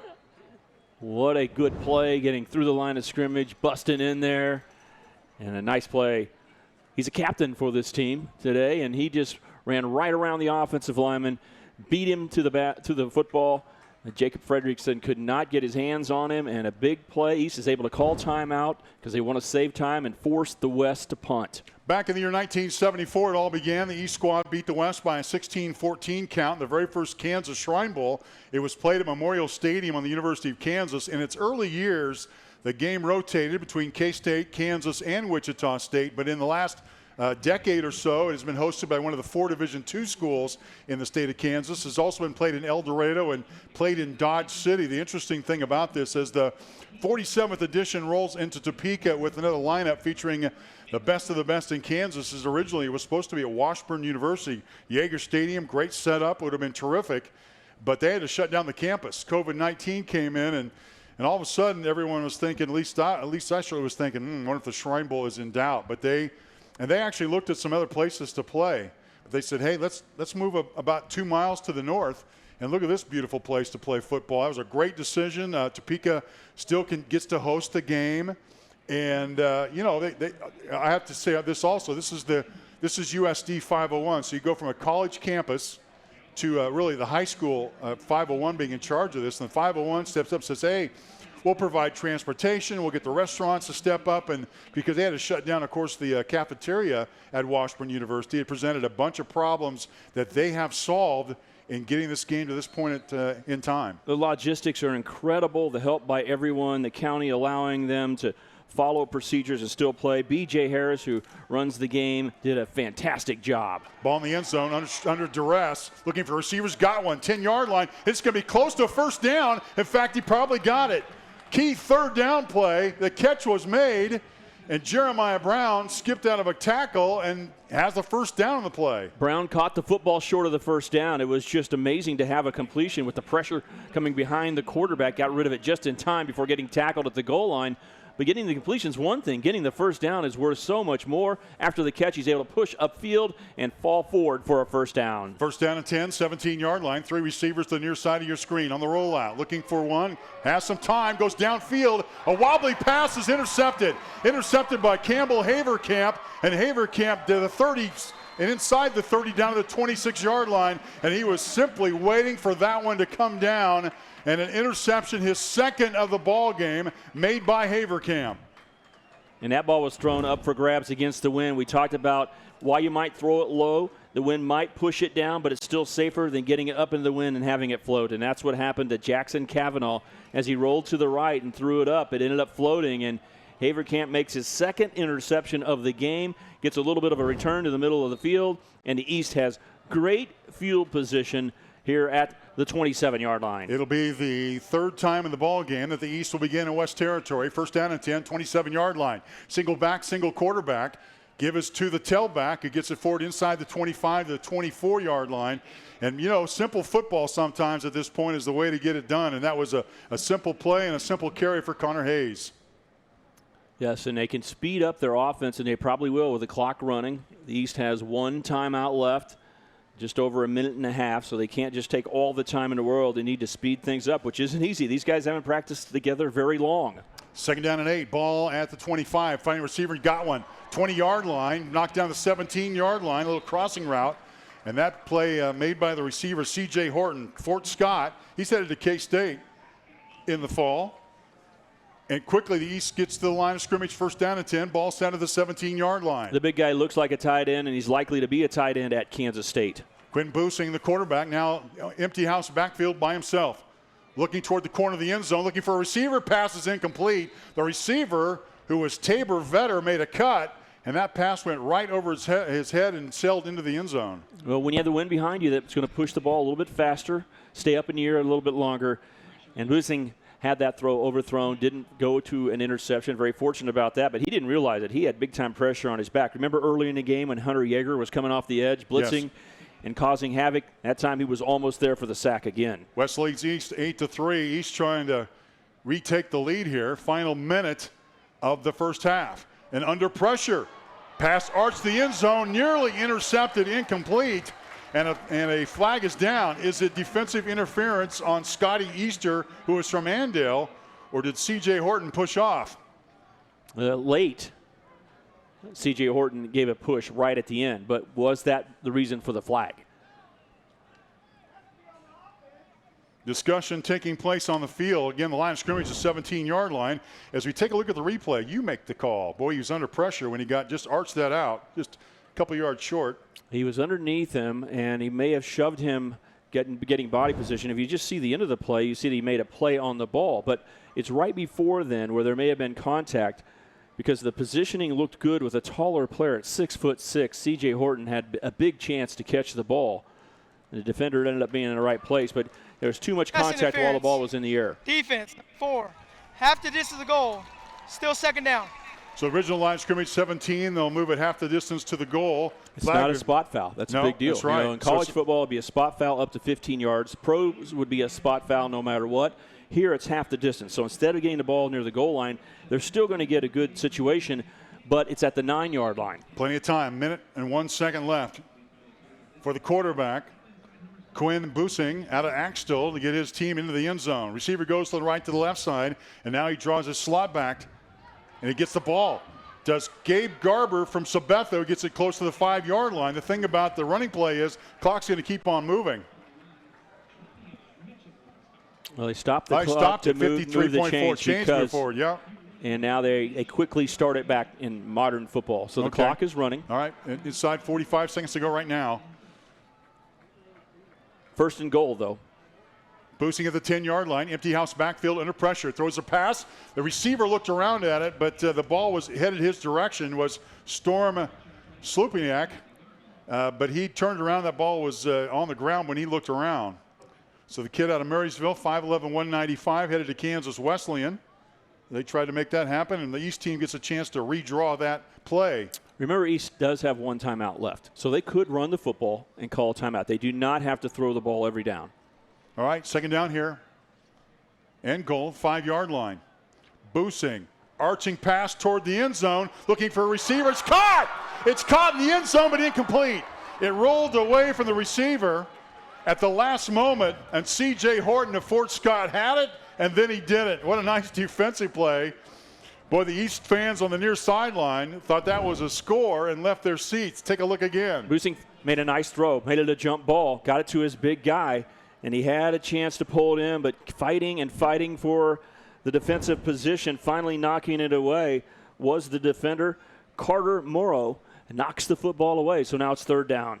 Carter Murrow, we've seen him punt. He's a first-team Ark Valley Chisholm Trail League linebacker and punter, and at the moment made a huge defensive play. Third down and goal for the East squad, down 8-3. Slot back, goes to the right side, trying to load that right side of the field. Pass over the middle, and it is incomplete. It looked like Scotty Easter out of Andale got his fingertips on the ball, knocked it loose, out of bounds. The pass incomplete.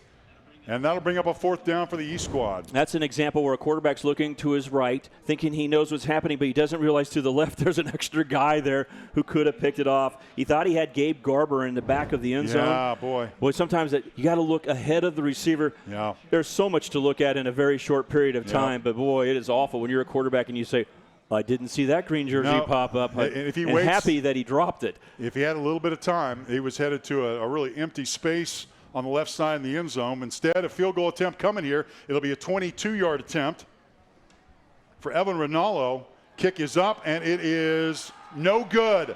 Kick is no good. Looked like he missed it to the left side, kind of a knuckleball. Not sure the hold was very good. The snap was quick. Holting Haverkamp is the holder, and Evan Rinaldo, the field goal miss, and the score holds at 8-3. Boy, East comes up empty there. That's going to prove to be a big series in this ball game. Yeah, missed opportunity. They had good field position many times in the first half and only end up with 3 points. And this time a missed field goal will move the ball out to the 20. They don't come away with the score. They're down only 8-3. They'll have to regroup and act like it didn't happen. Just say we'll be fine and go into the second half. But that was an opportunity to take the lead, it looked like. The hands of the receiver. C.J. Horton looked like he might get a touchdown, but how about Carter Moreau, a powerlifting player going to Western Illinois, was able to be strong enough to knock the football away in the back of the end zone. Just a few seconds left. This is Melvin, and Melvin's going to get about to the 24-yard line, and that should be the last play of the first half. And here's how this game has gone. The East came out and got a field goal on that third possession of the football game, and although a 24-yarder, and the West put together an 83-yard drive that was a touchdown and a 2-point conversion added. And that is how the half ends. So mark on your scoreboard, West 8, East 3, and as the players leave the field, as you can see them now, they're getting a big applause from the fans here. Certainly are appreciative of the effort. This has been a heck of a football game so far as it gets a little bit cooler. That sun going down is very, very welcome here as you are watching the 47th annual Kansas Shrine Bowl for Hummer Sports Park in Topeka. We're headed toward halftime, and if you're familiar with the Kansas Shrine Bowl, then you certainly realize that typically the halftime is one, we get to meet the cheerleaders, we get to see the band take the field. Well, all those things didn't necessarily happen. They thought there was too much risk to bring those kind of numbers in, and typically this game involves up to 400 or 500 kids by the time you throw the band, the cheerleaders, and it just wasn't able to happen. Well, you talk about one aspect of it. The other is the health department said there's a limit to how many people can be in here. You and I count against the count. It's not like just the fans in the stands. Every player, every announcer, every media person counts, and there is a limit of how many people can be in the building. So if they added on the band, the cheerleaders, then there wouldn't be as many parents and those type of fans be able to watch the football game. A tough choice. Loved watching the band, the cheerleaders, all the things that are going on around the game. But that said, there's not a reason to look at what we don't have. What we do have tonight is good football, really great crowd, and an amazing evening. Live sports in America, and it's happening in Kansas with the Shrine Bowl, a high school all-star football game. All right, we're going to pitch it to public address announcer is Jimmy Brew. We heard the virtual national anthem in the first half. Well, we got another treat in store. Jimmy Brew, take it away. With the support of Kansas Masons and the Kansas Masonic Foundation, the show will go on. Please enjoy the sounds of the 2020 Kansas Masonic All-State Virtual Band.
How do you see the world?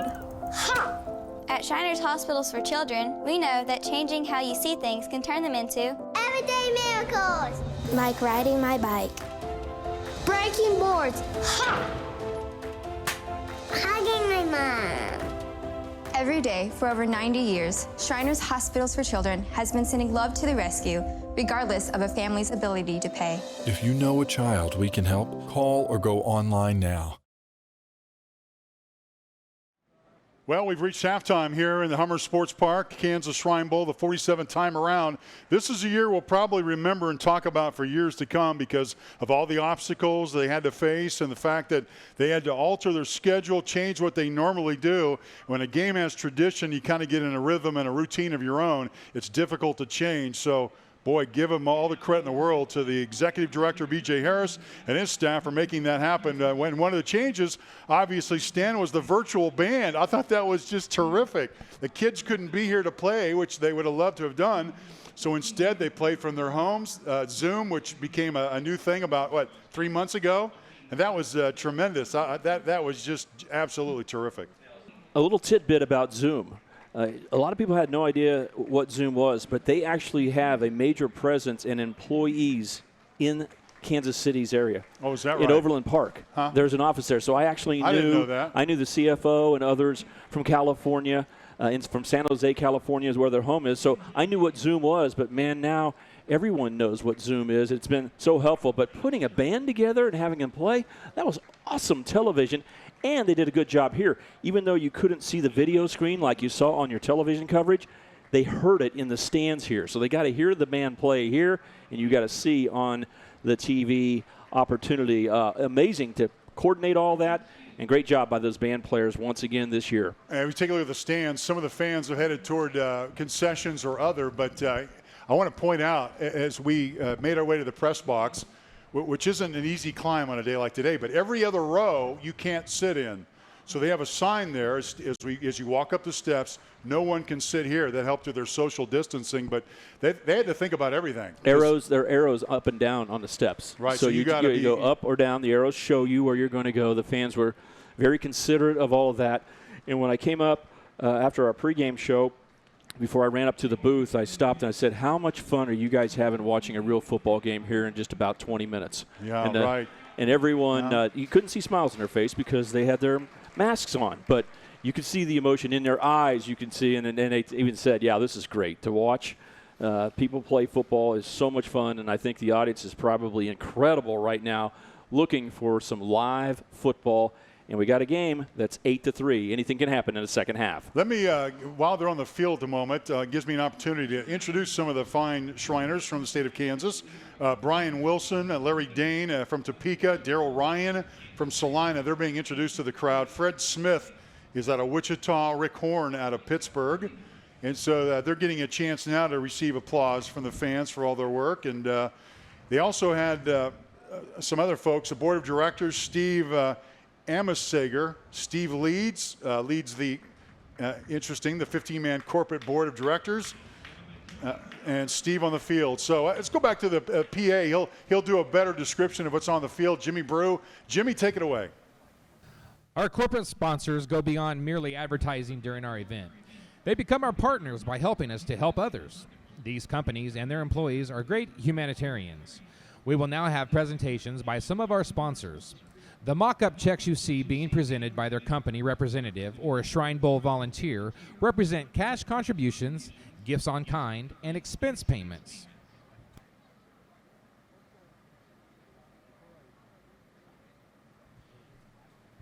With the first corporate sponsor, DFM Communications, with a check for $1,000. Farmers Insurance, Jared White, $1,000.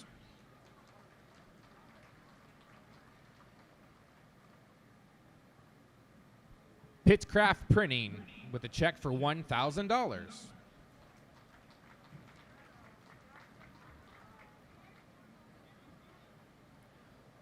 Farm Bureau Financial, $1,700.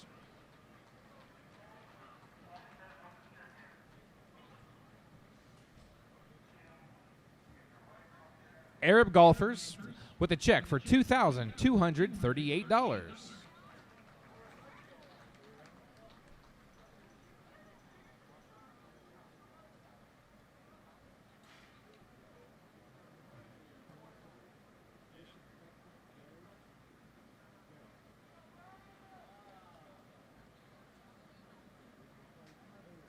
And our next corporate sponsor, Sports in Kansas, from the helmet raffle.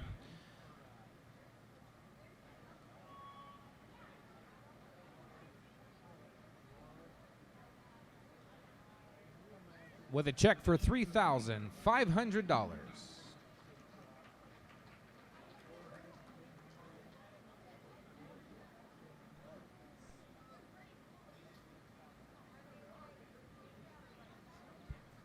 Stormontville has generously donated $3,000.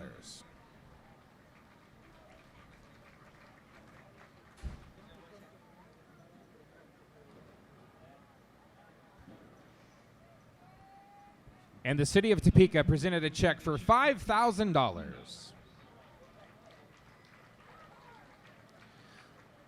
The Rooks County Shrine Club for $5,000.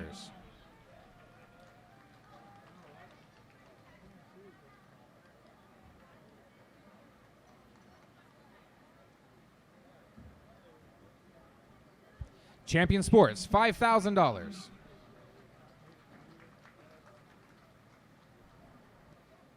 Mammoth Sports Construction, $12,000.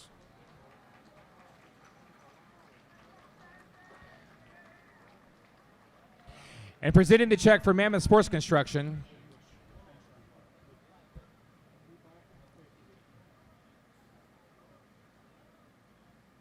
Rooks County Shrine Club, $5,000.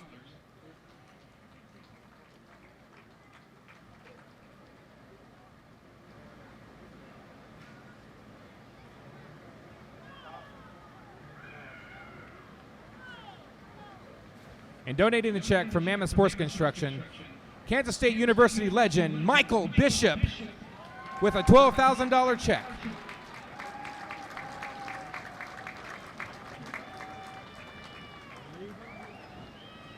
Also donating, Sign Brothers and CDL Sign Company, a check for $12,000.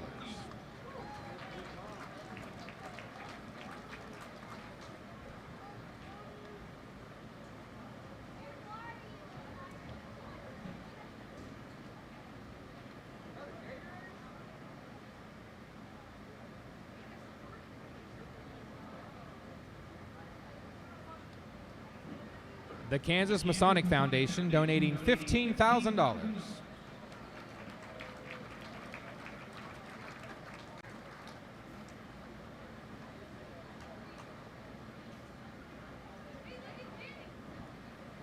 A donation from the Kansas Shrine Bowl Board of Directors for $22,500.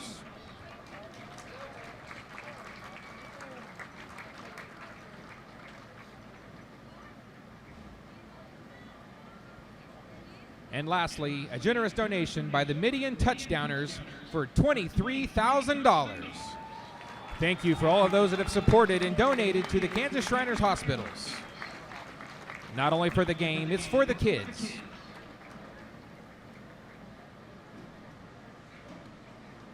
And we thank for the check presentation. Thank all the sponsors who are involved in the Kansas Shrine Bowl. They make it happen, and they've made it happen so far. Our score at halftime, it's the West 8, the East 3. You're watching the 47th annual Kansas Shrine Bowl for Hummer Sports Park in Topeka. We're back with the third quarter right after this.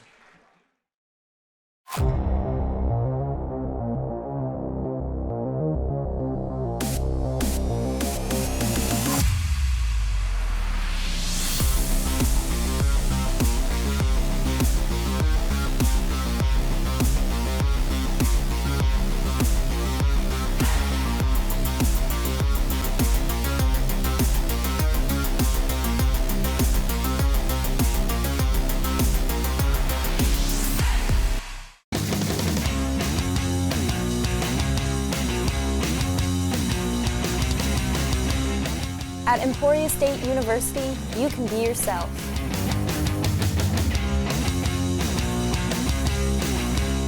You can chase your dreams. and you can change your future. Start discovering Emporia State University today. Sports are full of empowering moments. The game-winning field goal, an athlete overcoming an injury. At Cotton O'Neill Orthopedics and Sports Medicine, we live for those empowering moments. Our team is well equipped to care for all sports-related injuries. Our experts tailor-make treatment plans to fit you, because when it comes to winning, there's no one-size-fits-all approach. Discover the many ways Cotton O'Neill Orthopedics and Sports Medicine can empower your victories. So, what is love? Love is being independent. Love is dancing. At Shriners Hospital for Children, love is a new smile. At Shriners Hospitals for Children, love is caring for a child regardless of the family's ability to pay. Learn how you can send your love to the rescue at lovetotherescue.org. And about to start the game again, 8-3 is our score, and West leads East here in the capital city of Topeka, who is the host site, which was in danger about 2 months ago when it was revealed that Washburn University was going to shut down its campus and potentially create some hazards for the game, but instead it moved a couple of miles north, and this is the home of USD 501, home of Highland Park, Topeka West, and Topeka High School, and why not have a high school all-star Shrine Bowl game here. It's long been an event, a series of items on the agenda. They're designed to involve hundreds of Kansas students and dozens of volunteers in activities ranging from a high school football clinic and combine, a band camp, cheerleading, dance clinics, and much more. Between the game, the band, the cheerleaders, and the rest of the events, it is typical for up to 400 or so high school students to participate in the Shrine Bowl game. And so those folks, along with gosh, think about that senior class, which missed its graduation, certainly missed out on an opportunity. But I'm thrilled for these kids, Stan, that they're getting an opportunity here, because a lot of them didn't get to play the end of their basketball season, didn't get to play their baseball season, but they've gotten a season. They've gotten a season to talk about here. Yeah, they missed prom. They missed a lot. And in the locker room, the coaches reminded them that, hey, you get a chance to play when you missed out on so many things at the end of your senior year. Take advantage of it. About to start the third quarter here, but before we do, I think Leon Liebel's standing by. Leon? I'm here with Chet Copeland, who Chet was just down on the field handing out money, man. And the reason you went all over the state and got a bunch of helmets and got them autographed. Yeah, last year we always have, of course, the Shrine Bowl Combine. The uncertainty this year, we didn't have that. So I thought, what way can I raise some money to donate to the Shriners Hospital for Children? Well, I have all these coaching contacts everywhere. I don't ask them for a whole lot usually.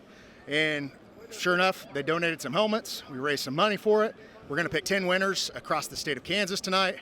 And we were able to raise $3,500 in a little over 4.5 days. Yeah, we got the So we should have done it for a couple of weeks, otherwise it would have been more money. We got the KU one right here, autographed by Les Miles. I know we have a K-State one somewhere floating around, and I think Stan Weber might be wearing that right now. I was going to try to get him to wear this one, but then you got the Pitt State. Yeah, Brian Wright, the new head coach, signed this one. And, of course, the director of football ops that got me this, a connection, because Matt Bueller, his dad, in fact, is the East head coach tonight. So kind of connections there. And then Chris Brown of Fort Hays dropped his helmet off today. His son, Hayden Brown, is playing in the Shrine Bowl. So it's a small world whenever you kind of connect the dots out there. Yeah, it's terrific. Everybody contributing to make this event possible during these extraordinary times. It is 8-3 here at halftime. The West leading the East. Not a high-scoring game, but not without it's some excitement. Yeah, I mean, I've been impressed with Campbell Haberkamp. He was our 1A Player of the Year at Sports in Kansas this past year. And, we say there are players at all levels. There really are. That's a 1A kid, probably 60, 70 students in that high school. He's got 2 takeaways. He had 3 touchdowns in that state championship game this year to beat the Smith Center powerhouse for a 1A state title. So definitely some guys shining here. I favored the West on paper coming in. But this is an outstanding low-scoring football game. One thing, too, we talked so much about the circumstances surrounding this game, how they pulled it off, the social distancing, people wearing masks. Once the game got going, I kind of forgot about all that. It's just about football right now. Yeah, all about football, of course. The only time I'm really taking my mask off is whenever I'm talking here, or, of course, I need to get a drink or something like that. But everybody seems to be excited out here. The fans are great, of course, all spaced out. Not spaced out on the field so much, but hopefully we see a great result from this. And think everybody's ready for some high school football. Yeah, we're seeing some pretty good hitting out there, too. It's always competitive. It amazes me. Yeah, it is for an all-star game, and then you get to thinking, hey, I'm that 1A guy. I'm that 8-man guy. I want to show that I can play against that 6A guy. I played against that guy, in the state championship. I want to show him up today. So there's still some rivals. Of course, we're in a social media age. There's a lot of probably, talking, chatter going on there, and kids are showing out here for their schools one last time. And we had Michael Bishop earlier. We had him up here with an interview. He was presenting a check on behalf of Mammoth Construction. And I want to talk about a little bit, these sponsors very well, and they have really chipped in to make this possible. Yeah, they are great partners for a lot of people in the state of Kansas, specifically the Kansas Shrine Bowl. Mammoth is my title sponsor at Sports in Kansas, putting in a lot of fields all over the state, and they brought on these ambassadors, people that people recognize across the state of Kansas, whether that's Michael Bishop, whether that's Jake Sharp and the combines and the stuff that he does to train kids. So it's awesome to see everything that they've done, as well as Sign Brothers and Stacy Butcher. They've been a great partner of ours, as well as donating all the uniforms that you see out there. They do all that, and really cool to see everybody come together for this great cause, for the money going to the children. All right, it's terrific. Chet, thank you so much. We'll be talking a little bit later as this game continues into the second half. It is halftime here at Hummer Park in the capital city of Topeka. West leading the East 8-3 here at the Kansas Shrine Bowl. Back to Mark Ewing and Stan Weber. Thank you, Leon and Chet. Interesting that you picked a selective helmet to hold up. I've got a Fort Hays State helmet in the press box. I haven't seen the K-State helmet, though. Stan, did you take that one, or where did that end up at? Well, they mentioned I might have it on, and I wish I did, but I have not seen it yet. But I'm hoping to see them out on the field in September playing football. I'm hoping this is a great beacon of hope for everybody else, that you can play football games. Now, what we're going to see in the second half, we're going to see if offense can play, because the defenses have dominated this first half of the Kansas Shrine Bowl 2020. Second half begins. They turn on the lights here at Hummer Sports Park. The football, still a little bit of wind. In fact, the football just was knocked off the tee by the wind. And the East will have the wind at their back this quarter. Yeah, and so the West won the toss, deferred their choice to the second half. They'll have the football and a 5-point lead, 8-3. We thought we'd see some offensive fireworks from both teams, but so far defense has ruled today, and that this kickoff is going to be across in-line, touchback. And the West will take over, first down and 10 from their own 20-yard line. What did you see in the first half that we haven't talked about yet, Stan? Well, I just think it was about the defense. It was either defense down after down or solid plays. For instance, the West is 1 of 3 on fourth downs. So the East has made those plays at those critical points. The East on offense is 0 of 6 on third down. So the West defense making plays. And then just overall, the West has 114 total yards, less than 4 yards per play. The East has only 45 yards, and with all the sacks that they've taken, they have averaged less than 2 yards per play tonight. First down and 10 for the 20. The ball carrier is Joe Williams. Joe Williams bursts forward to the 28-yard line, and Williams knows it. He had a little avenue to run as Cade Melvin handed off to the Wichita North product, and he makes 8 yards on first down. He has a little movement and very good quickness. A fast, very good kid, and again, undecided. They want to give him the football a little bit more, I think, to start the second half. With an 8-3 lead, I think the West can get back to running behind an offensive line that they believe in. And also, they've had a couple of guys, kind of H-back types, who've learned how to be types of fullbacks. Tice Hoover, Ty Garrett.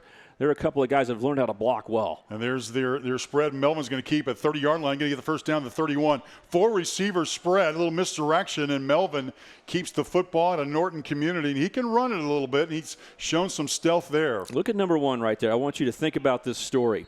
This week they practiced as many times as 3 times a day. But there were some rainstorms that came through, so they got moved into a high school. They did some workouts and stuff. And then finally someone grabbed a basketball. Said, hey, let's have a little impromptu dunk contest.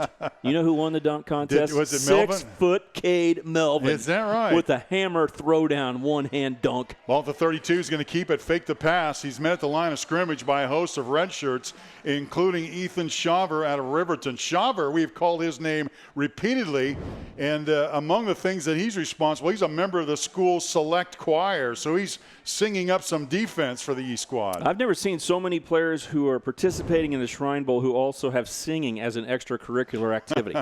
I've seen a lot of baseball. Hey, they're really good at basketball. Well, no lie, but singers, guitar players, it's pretty amazing. broad range of a talent. 2nd down and 9. Here's Williams. Williams, 30-yard line. That time he did not get full. Boy, just laid the lumber down.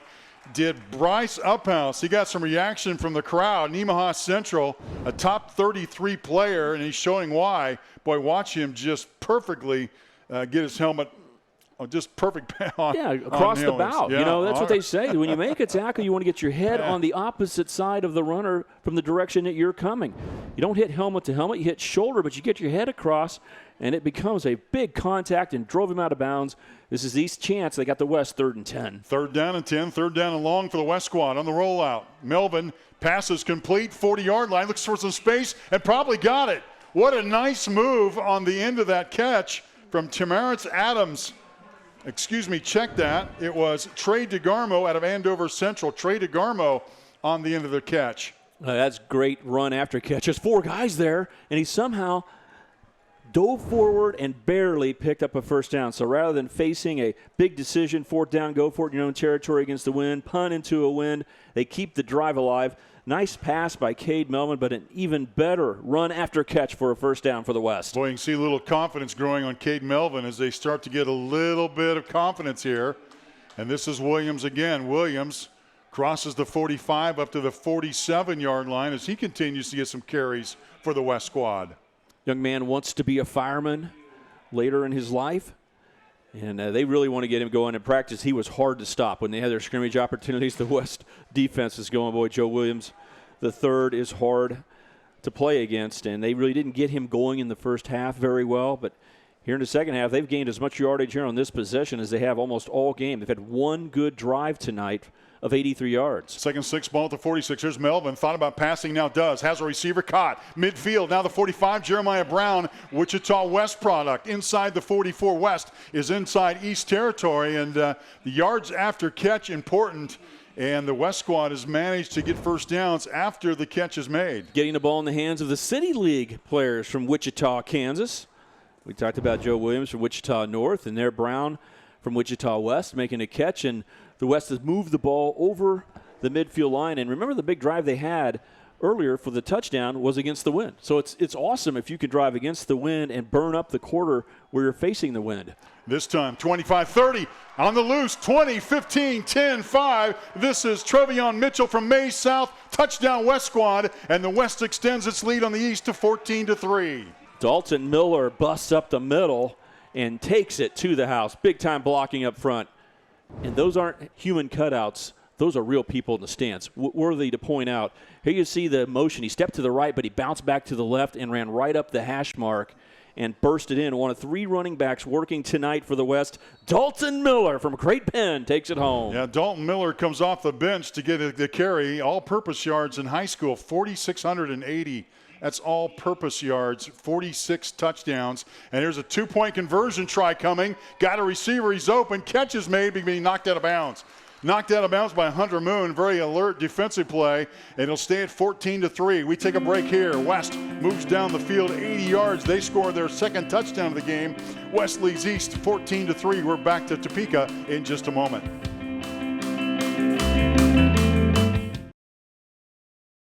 Sports are full of empowering moments.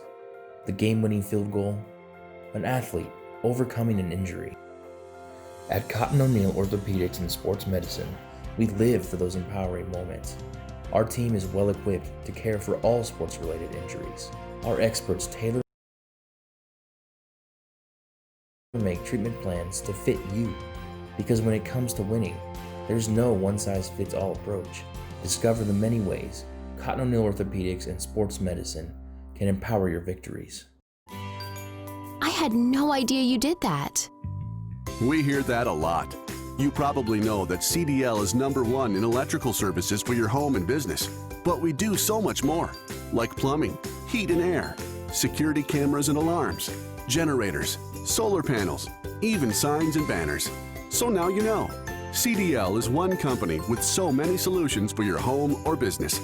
Learn more at cdlsolution.com. So, what is love?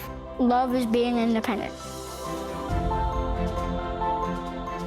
Love is dancing. At Shriners Hospital for Children, love is a new smile. At Shriners Hospitals for Children, love is caring for a child regardless of the family's ability to pay. Learn how you can send your love to the rescue at lovetotherescue.org. Get back in the game with the Kansas Shrine Bowl Alumni Association. We hope the Kansas Shrine Bowl had an impact on your life. Now help us continue to impact the lives of kids at Shriners Hospitals for Children. Get reconnected with the Kansas Shrine Bowl at kansasshrinebowl.com/alumni. This year we'll have special offers and events just for our alumni. Former coaches, players, and staff members, go to kansasshrinebowl.com/alumni and complete the form.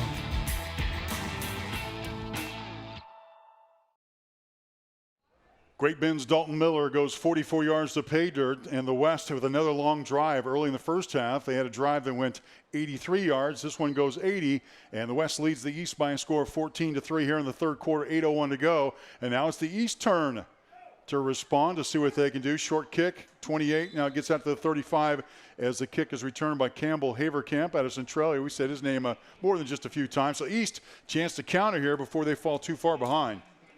But first of all, if you go back to that West drive, 8 plays, 80 yards, a big burst up the middle for 44 yards. Dalton Miller getting a touchdown. But what was the big play? It was 3rd and 10 back in their own territory when Cade Melvin made the pass to Riley Petts, and he dove forward for that first down. They might have had the punt right there. Instead, they kept the drive alive and ended up with their second touchdown drive of the night. East certainly now down double digits here, beckons to the missed field goal opportunity and a chance to score a touchdown. As the quarterback is Chase Torkelson, who alertly just throws it out of bounds.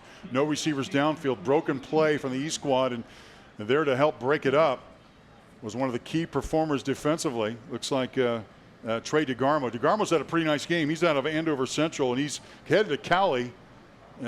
He's going to play baseball. He's had a nice football outing tonight. Yeah, I want to talk about Trey DeGarmo because he was an award winner on something that I'm very involved with. I'm a board member of the Coach Bill Snyder Family Sunflower chapter of the National Football Foundation, and we give a Scholar Athlete of the Year to 11 players around the state. And Trey DeGarmo is one of the players that got it this year. Is that right? How about that?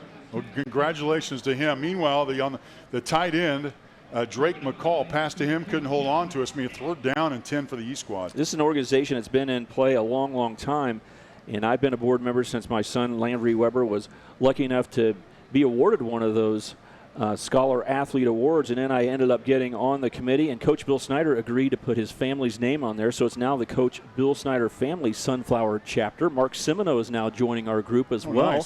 Nice group. With others, David Lawrence, the color analyst for Kansas football, is on there with us as well, and a bunch of people who are Lawrence have built this thing up. But it's really a neat honor.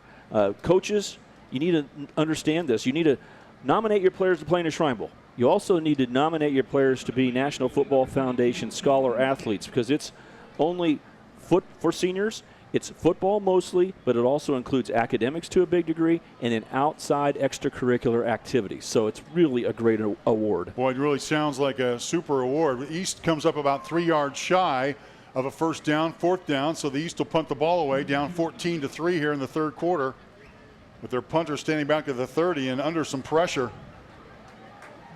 Haverkamp on the punt, and a return is coming from the West. Carter Marlowe from Goddard. He's up to the 30, gets a block, 35, and then still on his feet, dances forward, gets to the 40-yard line. Nice return by the West squad, and they're going to be in great shape. We're going to take a break here. West leads East by a score of 14-3. You're watching the 47th annual Kansas Shrine Bowl from Topeka.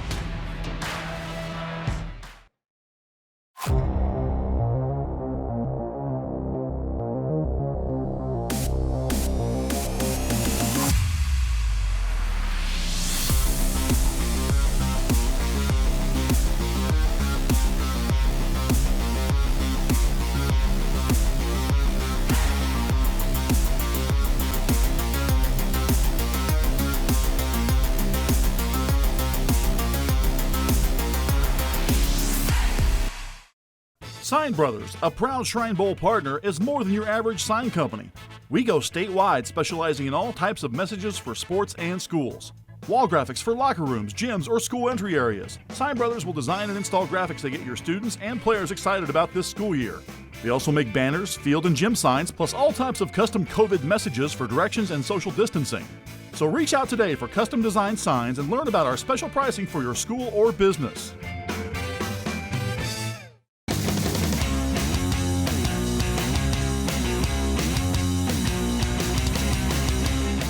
At Emporia State University, you can be yourself.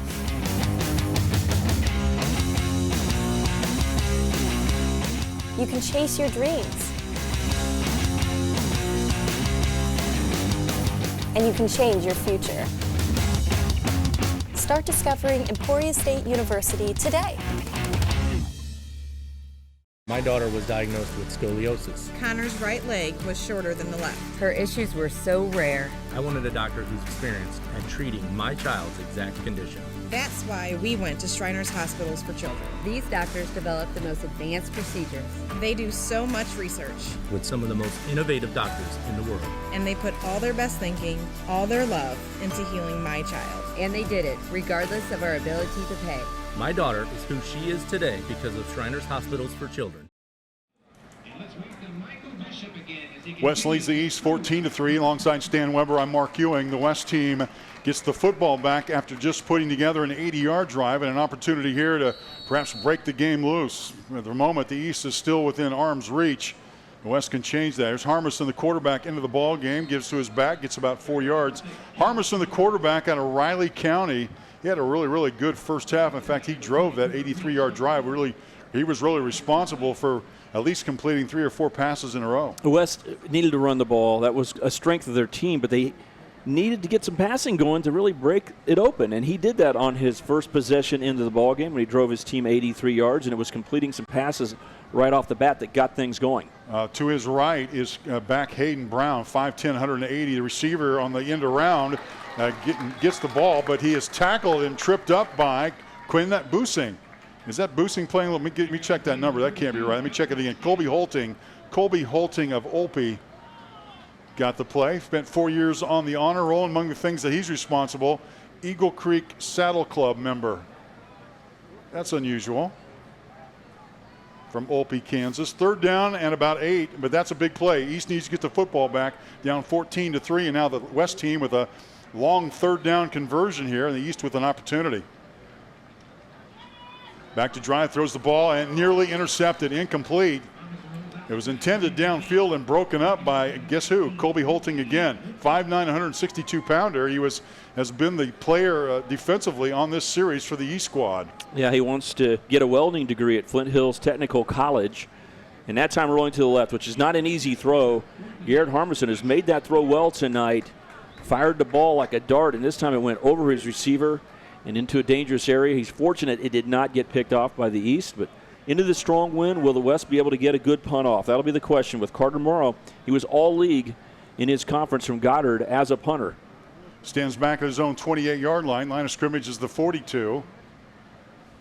West went for it, 4th down and short. A couple of times came up short. This punt, end over end. Fair catch called for and down to the 26-yard line. So the East comes back on the field. East has got to get something together here, has struggled trying to find some rhythm, and here's an opportunity for the East squad, the guys in the red shirts, to get something together. And you can see trying to get fired up there. Campbell Haverkamp among them, trying to cheer on his teammates to get something going here, down 14-3. And it looks like Chase Torkelson will be the quarterback again from Pacer Linwood. Can he get something going for this offense where they have the wind at their back? Now 2 scores down, even though the East was the first to score tonight. There's Torkelson, gives to his back. He does a nice job to shake loose from at least one tackler. And that is Caden Hofer. Is that Hofer from Goddard? Yes, it is. Oh, excuse me. Check that. Connor Hayes from Paola is the ball carrier. And the West has been doing a nice job of making a green wall and not allowing the East to bust through and get any green behind there, get any grass or turf and some openings. They're really pressuring with their linebackers, getting up into the line of scrimmage. Torkelson, standout football, basketball, baseball player, and boy, an opportunity there. Evan Rinaldo got the football and finally got some space. It does get the East a 1st down, but he nearly took it to the house. See, there's a big wave of green players going toward the quarterback. They're blitzing a lot. They're vacating the middle. I just spoke about that, about how there's a second area there, right there in the middle of the field. See how many how much opening there is right there. That's where they need to get the football. They've tried to run, couldn't bust through that first wall. But with the linebackers firing, if you can get the ball behind there, you could get some big plays for the East. Torkelson, that was a broken up play. He looked to his right to a running back. The running back was to the left side, and the West broke that up. In on the tackle for the West team, Keaton Robertson. He's out of Mays. He's headed to Butler Community College, and the West taking, but you can't make too many errors. And look, he's looking to his left and looking to his right, and the back went to the left. Hey, he's so fast, and that's the theme of this group up front. They have some range, some length, but they're really a quick group of players. And so far, the defense, Tommy Beeson, the head coach, working on defense, Shelby Wehrman with him, they have been attacking with the linebackers, using those defensive linemen's speed and just creating havoc in the backfield. Second down 14, ball at the 40-yard line. Here's Torkelson's got a receiver. Pass is knocked away. Defensive play made by Carter Morrow of Goddard. It was intended for Storm Slupniak. It's one-on-one there because the linebackers are blitzing.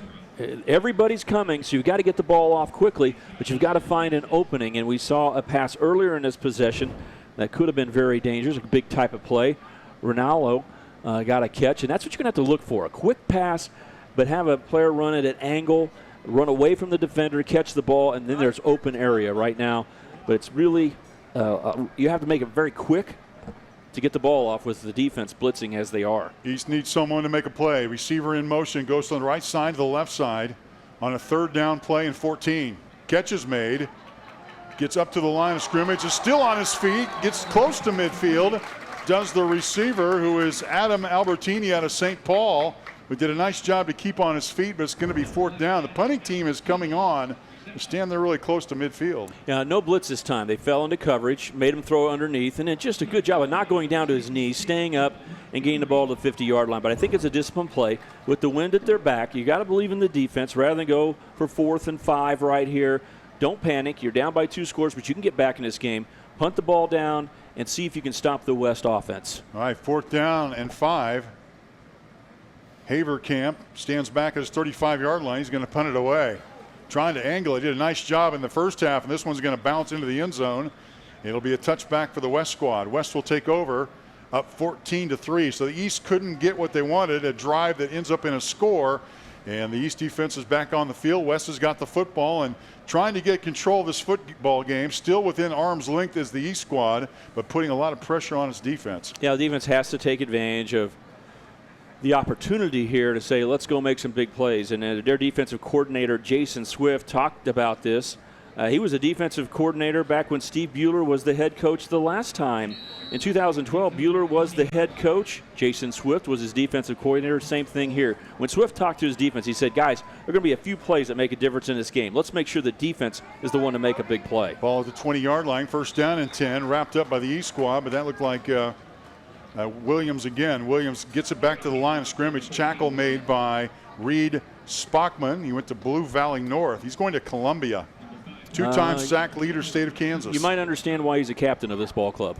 Leaders of leaders. So 14-3 is our score. West leading East. And by the way, our hero walked in, and it's not Michael Bishop. Yeah, it's B.J. Harris. B.J. Harris. BJ. What a great job. The head of the Shrine Bowl just doing a fantastic job from A to Z. So many things. Every time we have a Shrine Bowl, it's tough work for the Shriners to organize. But this year, off the charts. 2nd down, 10, 20-yard line. Quarterback takes it off the turf. Catch is made by Joe Williams again. And Williams gets some forward yardage. It'll be short of the 1st down, about 4 yards. 3rd down is going to come up. 3rd down and 3, ball at the 27-yard line. Interesting stand from a tactic standpoint that the West isn't running the football. They're content to see if they can get a, maybe they don't feel like they have a safe lead yet. But the West definitely has some backs. It's a big play here, though. And in the ball game is Jackson Kavanaugh. He's going to Washburn, but his dad, Brian Kavanaugh, I remember was him. a quarterback in 1996. Was a starter for a team that went to the Cotton Bowl. Yeah, he was a good one, and I can't believe his son is that age. Moving forward, he's going to get stopped by a host of red shirts, and among them, in on the stop, is Ethan Shaver again. Shaver has had one heck of a game. He was helped along Andrew Schmidtline out of Topeka Hayden, but he looked downfield, good coverage from the East squad, defensive backs, cornerbacks. And a big play by the East there. That's what they needed to force a punt into the wind, see if they can get some field position here.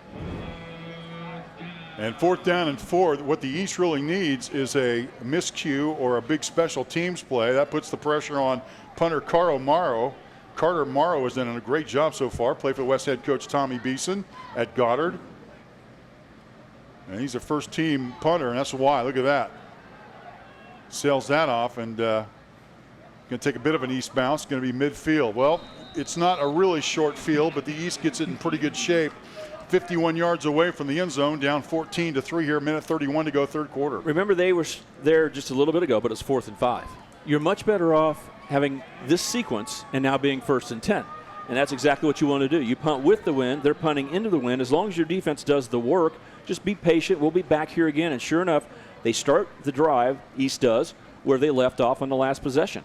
First down and 10, 49-yard line. First half, East squad had 3 drives that began in West territory.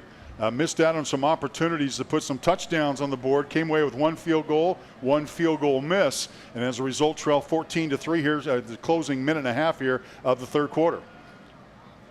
Still probing up the middle, trying to see if they can get something.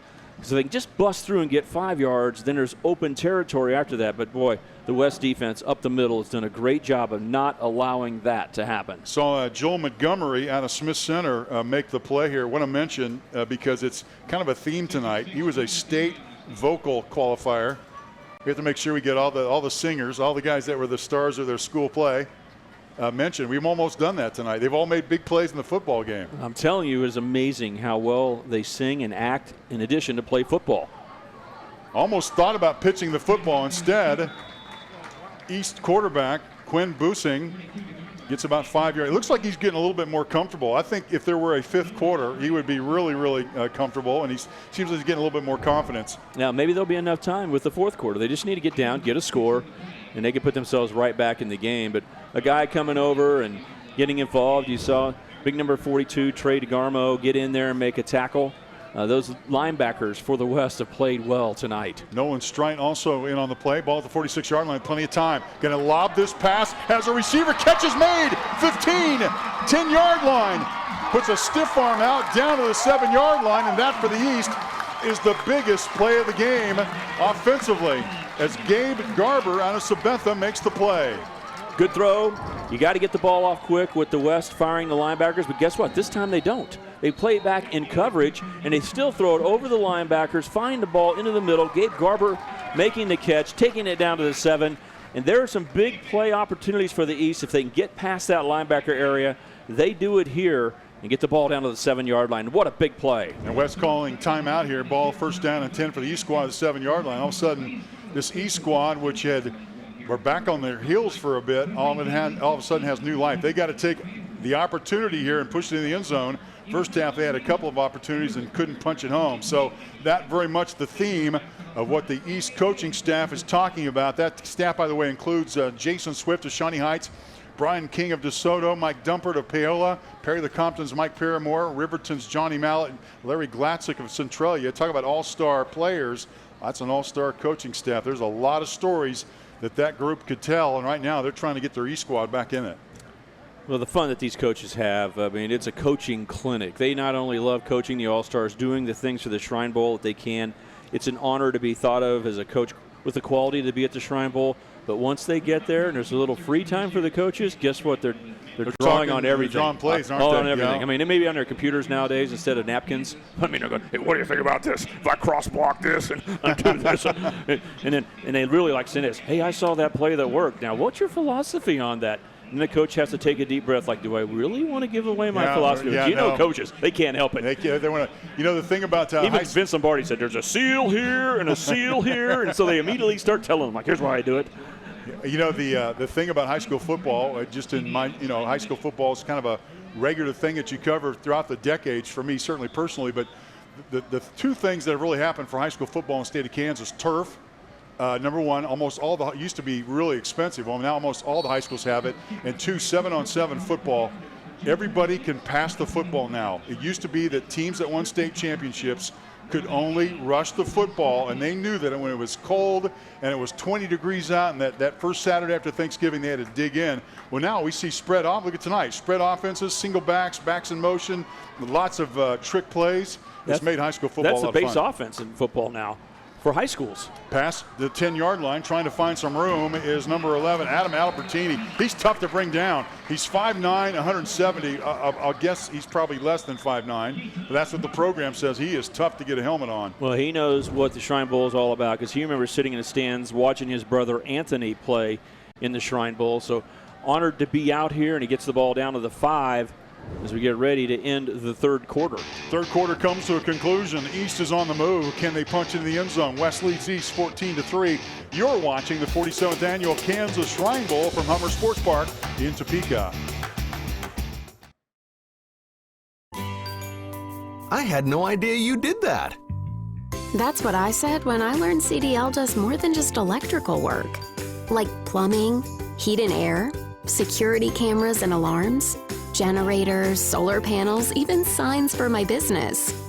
CDL really is one company that has a solution for about everything in my home and business. Learn more at cdlsolution.com.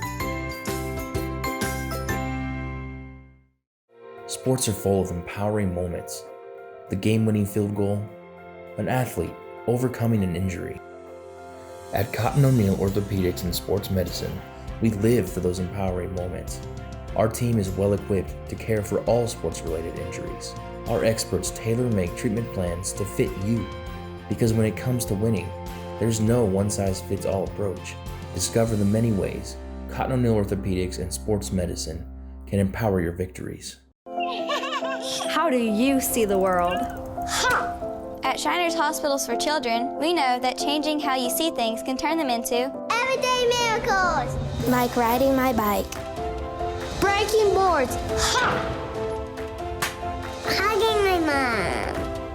Every day for over 90 years, Shriners Hospitals for Children has been sending love to the rescue, regardless of a family's ability to pay. If you know a child we can help, call or go online now.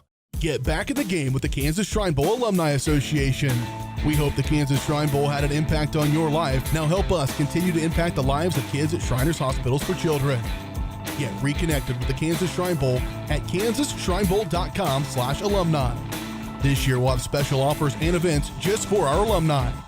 Former coaches, players, and staff members, go to kansasshrinebowl.com/alumni and complete the form.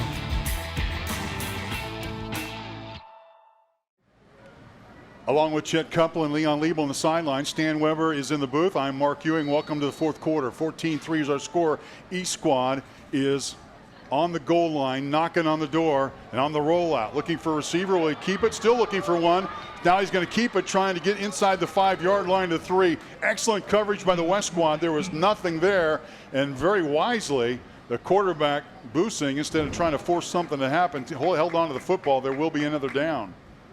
And good pursuit by the defense, getting there and dragging him down so he couldn't get closer to the goal line. It ends up being a no gain. He had a lot of field to the left, but couldn't find an area to step up and run the football.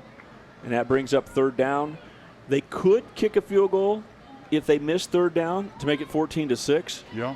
But more than likely, they're probably thinking touchdown because remember they missed a 22-yard field goal earlier. Busing now, empty house backfield. His back goes to the slot on the right side. And now is in motion, trying to load up that left side, keeps it Busing. 5-yard line, 3-yard line, down to the 1. Didn't get in the end zone, but very close. The 1-yard line, that's going to bring up a fourth down play. I was wondering what sort of wrinkle the East squad would run there. They've been in this position before and have had difficulty finding the end zone. He's a guy that they like to run the football, and they did it behind a trapping block and got down to the 1, and you could see something like that happen again. It's not the old quarterback sneak with the hands underneath the buns of the center like the old days. So you're going to snap the ball back. No one practices that anymore until they're an NFL player. Busing, Havlin to the end zone, trying to get in at the 1-yard line. East signaling touchdown. The East is in. East has got a touchdown on a 1-yard run to the end zone, and that was not easy pickings for the East squad as the West squad nearly stuffed them at the goal line, but instead 6 more for the East squad, and all of a sudden we got a pretty nice ball game here. First touchdown of the game. He jumps and barely gets in the end zone before he takes the hit at the goal line. Chance Omley was there to make the hit, but not before the plane was broken by Connor Havlin getting up into there and jumping in, taking the block of Drake McCall, number 82, the H-back, twice made blocks on those last 2 plays to get them into the end zone. Going for 2 here, down 5 points, 2 points to put it within a field goal. East squad, nobody in the backfield. Boosing looking out, had a receiver for a second, now throws the end zone, pass is incomplete. It was intended for Evan Rinaldo. Rinaldo had it for a moment. Instead, the game will hold at 14-9. You're watching the 47th annual Kansas Shrine Bowl from Hummer Sports Park in Topeka. The East has scored. They're back within 5.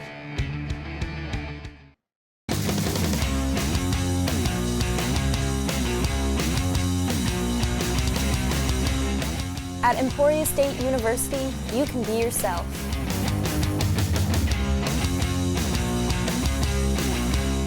You can chase your dreams. And you can change your future. Start discovering Emporia State University today.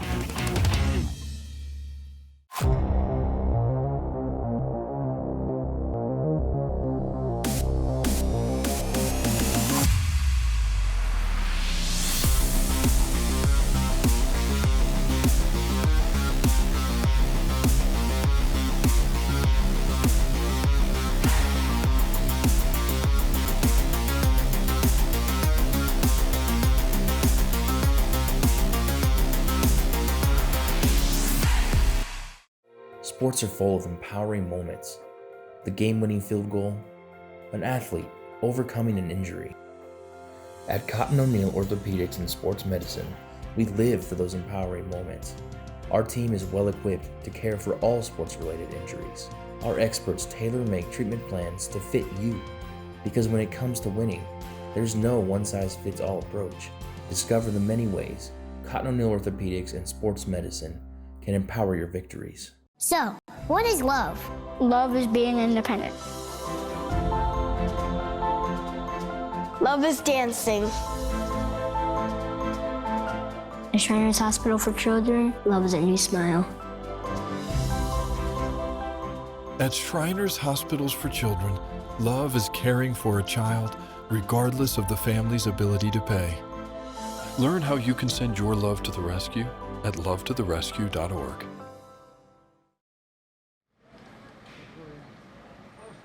East scores its first touchdown in the fourth quarter, putting together a 51-yard drive. They got the 6, did not get the 2, and as a result, West leads East now 14-9. West about to get the football back, but East, boy, they're puffing their chests out. They're back in this ball game, feeling really good about their situation. Nice kick into the wind. Taking it to the 10-yard line, be able to return 20-yard line up to 25, up to the 30, 35-yard line, short of the 35 to the 34. Comes the return man, Joe Williams III, out of Wichita North.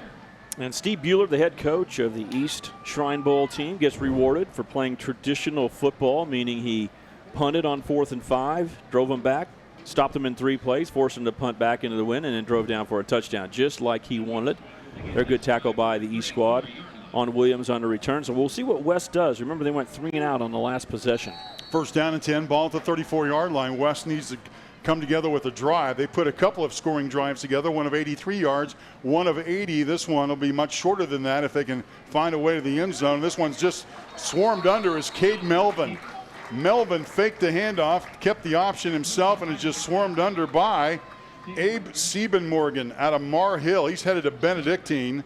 Nate Dreiling, by the way, is his older cousin. Nate Dreiling, the former Hutchinson Salthawk, Pitt State Gorilla, All-American at the Division II level, and it's a good person to be related to. Second down here, 15, Cade Melvin looking for a receiver. Gets a block now, shifts directions, and alertly just throws it out of bounds. There's some real presence to Cade Melvin. I really like the way he's run the offense. Instead of trying to force something, he knew there wasn't anything there. Yeah, but great pressure by the defense. These are some of the best defensive plays we've seen. Gang tackling on the last play. See how they had the angles where he couldn't continue to roll out? When you're rolling out to the left, Mark, and you get flushed further to the left, you can still make a play.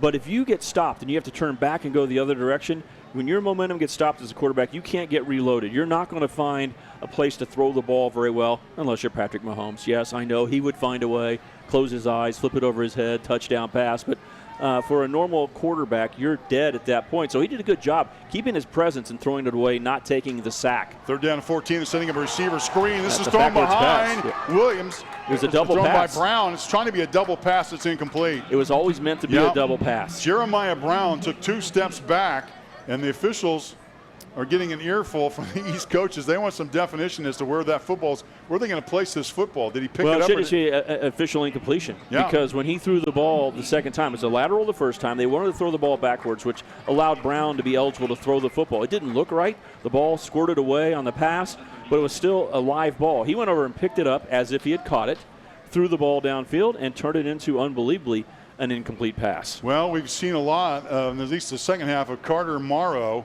who gets another opportunity here. He'll be standing as if they. All right, there you go. The ball, the line of scrimmage made 30, and Morrow's going to be standing back at about his 17-yard line. First time he's been able to kick with the wind, though. Yeah, we'll see what he can do with it. No pressure, trying to set up a return. It's going to take a west bounce inside the 30, out of bounds at the 27-yard line, and we're going to take a break here. West leads East 14-9, but when we come back, East has a chance to rally to take the lead. Can they do it? We're about to find out when we return to Topeka. Sports are full of empowering moments. The game-winning field goal, an athlete overcoming an injury. At Cotton O'Neill Orthopedics and Sports Medicine, we live for those empowering moments. Our team is well equipped to care for all sports-related injuries. Our experts tailor-make treatment plans to fit you, because when it comes to winning, there's no one-size-fits-all approach. Discover the many ways Cotton O'Neill Orthopedics and Sports Medicine can empower your victories. I had no idea you did that. We hear that a lot. You probably know that CDL is #1 in electrical services for your home and business. But we do so much more, like plumbing, heat and air, security cameras and alarms, generators, solar panels, even signs and banners. So now you know, CDL is one company with so many solutions for your home or business. Learn more at cdlsolution.com. My daughter was diagnosed with scoliosis. Connor's right leg was shorter than the left. Her issues were so rare. I wanted a doctor who's experienced at treating my child's exact condition. That's why we went to Shriners Hospitals for Children. These doctors develop the most advanced procedures. They do so much research. With some of the most innovative doctors in the world. And they put all their best thinking, all their love into healing my child. And they did it, regardless of our ability to pay. My daughter is who she is today because of Shriners Hospitals for Children. Get back in the game with the Kansas Shrine Bowl Alumni Association. We hope the Kansas Shrine Bowl had an impact on your life. Now help us continue to impact the lives of kids at Shriners Hospitals for Children. Get reconnected with the Kansas Shrine Bowl at kansasshrinebowl.com/alumni. This year we'll have special offers and events just for our alumni. Former coaches, players, and staff members, go to kansasshrinebowl.com/alumni and complete the form.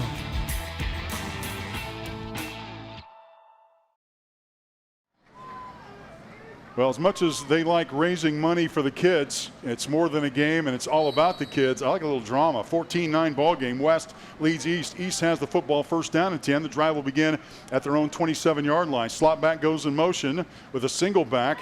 And look at this. Talk about a wrinkle. A half pass coming. And it goes to the quarterback, first down. Describe that one, Stan. What page was that on? Page 11, Part C, I think. They had plans to not only run offensive plays and everyone learn it, to run trick plays. A hand off and then sneak the quarterback out the left side and hope no one sees him. The problem was the defenders were so quickly on the passer that he had to show, hey, I'm looking for him, and he still delivered it. You know, they were trying to get the West to run over to the right side from an offensive point of view and have him over there by himself. It actually was a well-executed play to gain the yardage that they did. Boosing really took a little bit of a lick on that. 6'1", about 190. Pass is caught. Receiver up to midfield, and East is in West territory. Catch made by Tabor Vetter of Wamego, and here comes the East squad. Touchdown drive in the last possession, and now maybe a little momentum. Again, set up by the defense, twice forcing the West 3 and out. waiting for the offense to get something going. And now there's just a little more pep in the step of the East as they cross midfield. First down and 10, ball at the West 47-yard line. East squad made a first down with ease, trying to keep it going. Here's Bessing. Bessing giving to the back, trying to find a block. West squad closes quickly. Among those in on the play, Nolan Stride. He's out of Clearwater, 6'2", 190. And he's an Ark Valley Chisholm Trail League Division IV first-team linebacker and steps up and makes the play. Now, not much room. Good defense, team defense, really. Connor Has just could not get the corner turned. Defenders were there. Hunter Yeager started causing some havoc, and then Bo Foster was there to help out as well. Second down and 12, ball at the midfield for the East squad, trying to capitalize on their momentum. This pass is caught. It's Vetter. Vetter to the 40, makes a move inside the 35. Now still on his feet, 30, 25, 20, angling toward the end zone. He's knocked out of bounds. Knocked out of bounds by Phoenix Smith. There's a flag on the end of that, and Tabor Vetter with the pass, the catch, and a couple of moves, and the East team is in business. Well, we said that you might want to throw the ball on a slant pattern, get away from the defenders because the area is going to be open over the middle. That's where there's some green. You can run, and you see the run after catch. A missed tackle right there. Couldn't get his feet together. Scotty Easter was not able to make the tackle, and then running down the left sideline. Good run after catch. Tabor Vetter. Personal foul. Laid out of bounds on the West squad. Number 27, half the distance to the goal. First down. Ball's marked to the 7-yard line for the East squad, first and goal. And boy, talk about a quick answer here. They're right knocking on the door. That play's worked a couple of times on the left side with the receiver running a slant away from the man-to-man defender.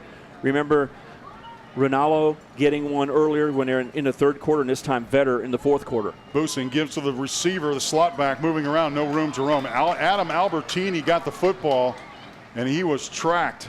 And on it was Carter Morrow alongside the West squad teammate Tyler Dorsey out of Derby, who made the play there. Big Tyler Dorsey, number 50, working on the inside, is a football player that has been a part of a 3-time state championship opportunity as Derby. What a big-time program Derby has put together. And he's a young man that has a chance. If someone would like to have him play for them, give him a call. It looks like he's still trying to decide which school he wants to go to. Second and goal, Bessing, and now a flag and whistles blow. It looked like, if I were to guess, some movement. And we'll see it, what it is. False start. Offense. Number 11. 5-yard penalty. Second down. Boy, that hurts. That hurts, Stan. It's been a theme that started early in the game, kind of got quieted, and then now picks up here. The wide receivers moving early, taking off before the snap. And every yard down here in the red zone is very important, Mark, because remember, they did not make the 2-point conversion. They're not within 3 to tie. They have to have a touchdown to go into the lead. Bessing, the pride of Axtell, the first 8-man quarterback that we are aware of that has started a Shrine Bowl game. And Bessing back at 20-yard line and trying to find some room, and he's going to be brought down and brought down hard. East squad is going backwards, and the West has had a lot to say about it. Nolan Strite out of Clearwater. He's going to play, or at least go to football at K-State. He makes the play. Number 40 is the smartest guy around. What an unbelievable guy. Okay, he plays the piano. 4 straight years he won the talent show at the high school, right? Because he's a piano player. But oh, by the way, he had a 33 ACT. Wow. He's a super smart kid.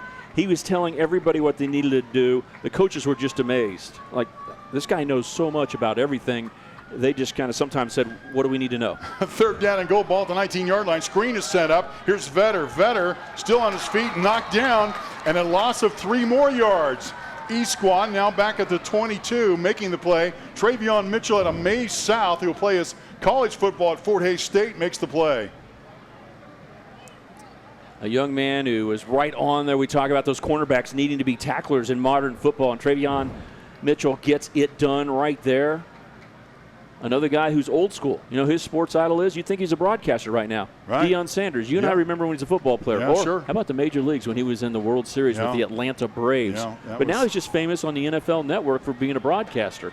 So I'm not sure if his sports idol for Travion Mitchell is because of his broadcasting or because of his old school play. They're going for it, 4th down and goal. Angling toward the end zone, and he is there. Touchdown East! East has scored the touchdown and has taken the lead with 5.5 to go. Catch made by C.J. Horton. The East team tried that in the first half, and this time they make the touchdown, but hold on. C.J. Horton's not celebrating. Do you see a flag? There's a flag down there. There's a flag, okay. And there was a flag earlier on a jump ball type of play we saw, and it went against the defense. It's going to go on the East squad. Horton is holding his helmet. This is a smart play. Line the big guy up on 4th down, as far back as they are. Why not put it up one-on-one and see what he can do? Offense. Oh, Number 89. Oh, boy. 15-yard penalty. Oh, 4th down. They're calling his right arm, and we saw that in the Super Bowl. If this would have been 2 years ago, it would have never been called offensive pass interference. No way. That is a new modern phenomenon. Yeah. Remember in the Super Bowl when the 49ers tight end was downfield right before the half? Yeah, I remember, and they put a straight arm out against the Chiefs and got called for offensive pass interference. It's a call that's being looked at, and that trickles down. You watch it in the NFL, and suddenly it becomes closer to college football than high school. So the East gets a touchdown pass taken off by offensive pass interference. Ball back to the 35-yard line. Bessie's going to try it again. He's got a receiver. He's open. Pass is caught, and Vetter dropped it. Vetter had it for a moment. He was on a straight shot to the end zone. Pass was just a little bit off target instead. 4th down pass is incomplete, and the West squad is going to grab it with 5:21 to go. They snuck him down the hash, and he's wide open. But Husing thought he was so wide open, he took something off of it. He goes, I don't want to miss this guy. But when he threw the ball up into the wind, what would we talk about? Balls thrown up in the wind will just get stopped and float. And it floated enough that even if he would have caught it, the West recovered. Wow. They would have been there to make the tackle. But if the ball would have been laid out, if he would have just not thought about how open he was and just fired it, he probably would have hit him in stride, and they would have scored down the left hash. So what a wild sequence of plays without the East scoring. Boy, so the West takes the football, 1st down and 10 at the 35, trying to protect a 5-point lead, 5:21 to go. And Harmison is the quarterback out of Riley County, going to keep it on the ground here. The back is Hayden Brown out of Hayes. And that's been an interesting combination. Garrett Harmison, the quarterback, and Hayden Brown were really responsible for that early drive from the West team that resulted in a score here now with the really the task of keeping it on the ground and keeping the clock moving. Yeah, this is where you get close to that 4-minute offense. And the code word for 4-minute offense is run the clock out. Keep making first downs. Run the football when the defense knows you're likely to run the football or throw only very safe passes like that. Pass is made to the slot receiver. Catch made. 1st down is made. Up to the 40, up to the 44-yard line. Well executed play by the West team. Although he's knocked out of bounds, Riley Petz out of Cheney makes the catch. The deepest playoff run was what Petz did for his Cheney High School team, state semis back in 2019, making plays like this one. That is like a running play, except for there's a danger. If you drop it, you stop the clock. Incomplete passes stop the clock. But the way you execute nowadays, you talked about 7-on-7, how it's improved players' ability to play there. Just throw the ball down the line and let the receiver run. Gives to the back. This is Hayden Brown out of Hayes. That reminds me of something you mentioned about turf on the field. There's just better quality footing. But a big thing that happens is that when these players practice in the summer, they can practice on the main field, the main stadium, and they can tell exactly if they were supposed to run a 12-yard out, the markings are on the field. Right. If you have a grass field, even if they let you practice on it, they don't have the lines out there. Right. It's off season. Yeah, and so when you're trying to work out, you're going like, did I go 12 yards or 10, 13? Yeah. I'm telling you, having a turf field not only is great to stay away from muddy fields and stuff like that, it's great for the practice time. Boy, no kidding. Here's Harmison, gives to the back once again, Hayden Brown, inside 4 minutes to go on a 2nd down and 9, a pickup of a couple of yards. It moves it in further into East territory. The 42 timeout's going to be called. East has a couple of timeouts. Might as well use one here. 3rd down play will be coming up. It'll be about 3rd down and 7. So, you know, these teams every year, they get to know one another, and this is really a great test of friendship. But when it comes down to it, they want to win the ball game. They want to say that they played in a Shrine Bowl game and they were the victors. And although they really express the goodwill that they do and the charity that they play for, there's something to be said for the competitiveness of the football game. The good news is there are no losers, because if you do lose the game, you remember the friendships you've made forever with a group of people that you didn't think you were going to meet. Then you get the honor of having a chance to play in an all-star game like this, and then you learn the purpose of the Shriner kids and what you've helped for them to do, okay? And you get to represent your community on TV and your league. All those things are positive, so there are no losers. but there's definitely an extra bonus for the winners. There's a little extra connectivity when you walk out of the locker room and you say, let's stay in contact. Let's all have each other in a text group for the rest of our lives. It is even better when you win. We got he's trying to reset it for 3 more seconds. But it's, okay, there we go, 3:43. He was trying to get the word out. I just think he wanted to be on the radio I think so. Or television. I think whatever he wanted to do, he got it in. Hey, even though you're watching at home, you can still help the kids at Shriners Hospitals for Children. Go to www.kansasshrinebowl.com/donate and help us make 2020 a great year. Please Meanwhile, Visit Topeka is proud to be the host partner of the Kansas Shrine Bowl. See all great things to see and do in the capital city. Visit topeka.com. Here's the handoff. Trying to get to the 40-yard line. He's going to be stopped. Stopped there by Thomas Cook of Blue Valley West. He just made a huge play for the East squad as a 4th down is coming. It was on the ground, so the clock is moving. Thomas Cook going to Pitt State, and it's important to stop him for no gain because then it really takes away the temptation for the West team to go for 4th down. You don't want to have to play against 4th down and then still get a 1st down. They've got to be thinking punt right now, which will give the East an opportunity with the football. Well, and you got a punter like Morrow. He's really proven himself so far. He could really put the East deep if he can get one off. Yeah, he has the capability. The first punt with the wind earlier did not really take into the wind, didn't hit it the way he wanted. Here's Morrow. High snap. He loses the football, picks it up and punts it away. And still gets it down to the 20-yard line. What an alert play by Morrow. What a bounce. It came back to him. That could have been disaster. Yep, it's not so bad right now. It really doesn't matter. But, boy, the drama of it going over his head, really not a lot of East rush there. And then when the ball went away from him, instead of going further back, it just came right back to him. He turned and punted the football. But I want to go back to what you said about donate. We have fans in the stands, and we got a good crowd, but it's still a limited crowd. We don't have the revenue from ticket sales that we would normally have just because there's a limitation of how many people can come. So getting donations, going to shrinebowl.com and those places, just what you mentioned, it is really important. If you love seeing this football game and you want to help the cause, they've done an amazing job of actually playing football, again, for the 47th straight year. Please give them a call. East needs 80 yards. 1st down and 10, 3 minutes to do. Here's Torkelson, pass is caught. Gets to the 27-yard line. We'll see the East squad get hurriedly to the line of scrimmage. Catch was made by Rinaldo. And Rinaldo gets about a 7-yard gain, 2nd down and 3. Get rid of the ball, throw that quick slant. That's the pass that's been open, right? Yep. That's the area you can get the ball into against the West. I keep thinking of the play that almost broke loose last time. Might run that same little the one wrinkle. Down the seam. But a different quarterback, and it's Torkelson. Here's the back, 30-yard line. It's going to be a 1st down.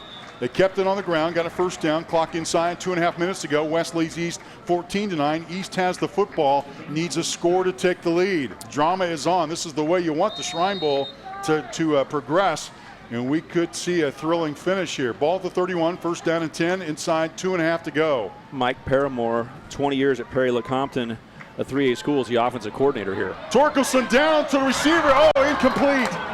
C.J. Horton again. Horton had it in his hands out of Fort Scott. Just could not grab and put it in. Remember, he got the penalty earlier. And, boy, he has been a frequent target.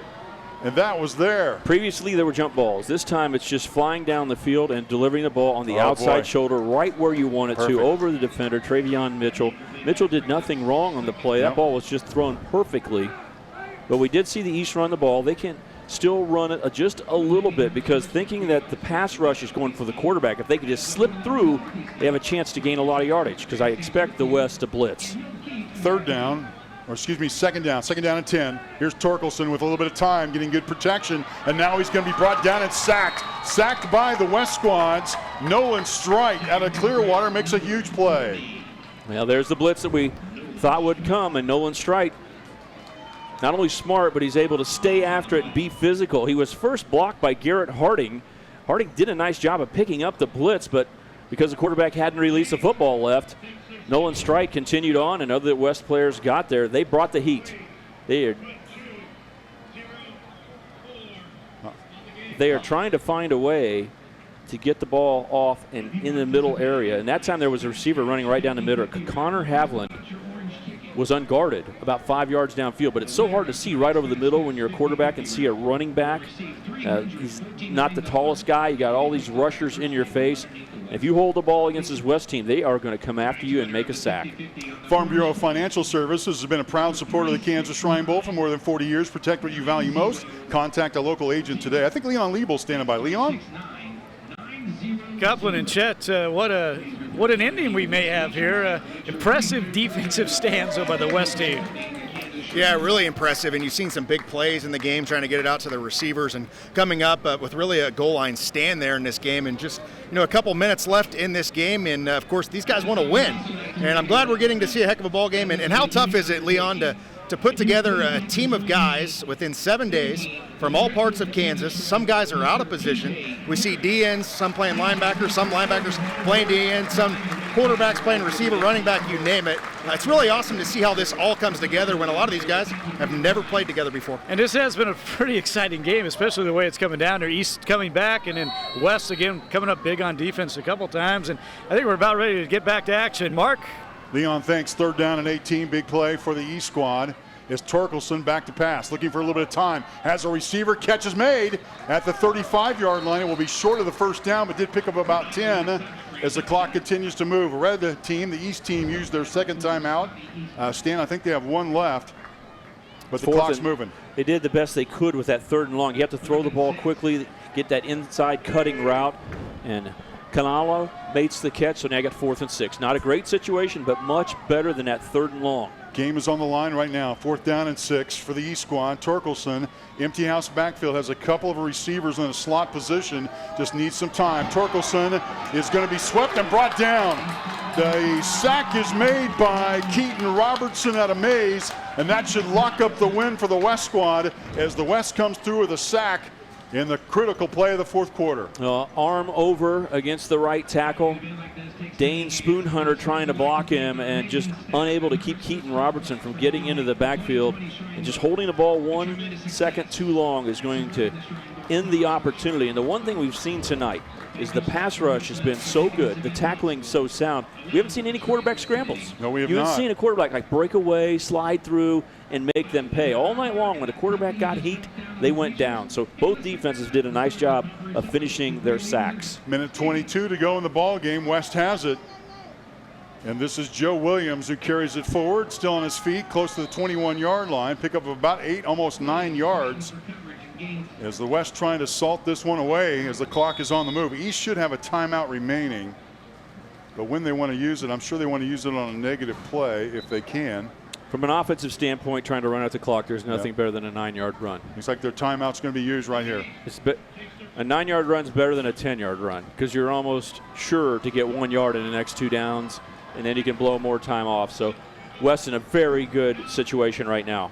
Gives us an opportunity to thank our sponsors further. The folks at Ramada Inn downtown Topeka Hotel and Convention Center are proud to be sponsors of the 2020 Kansas Shrine Bowl. Next time you're in Topeka, be sure to stay at the Ramada.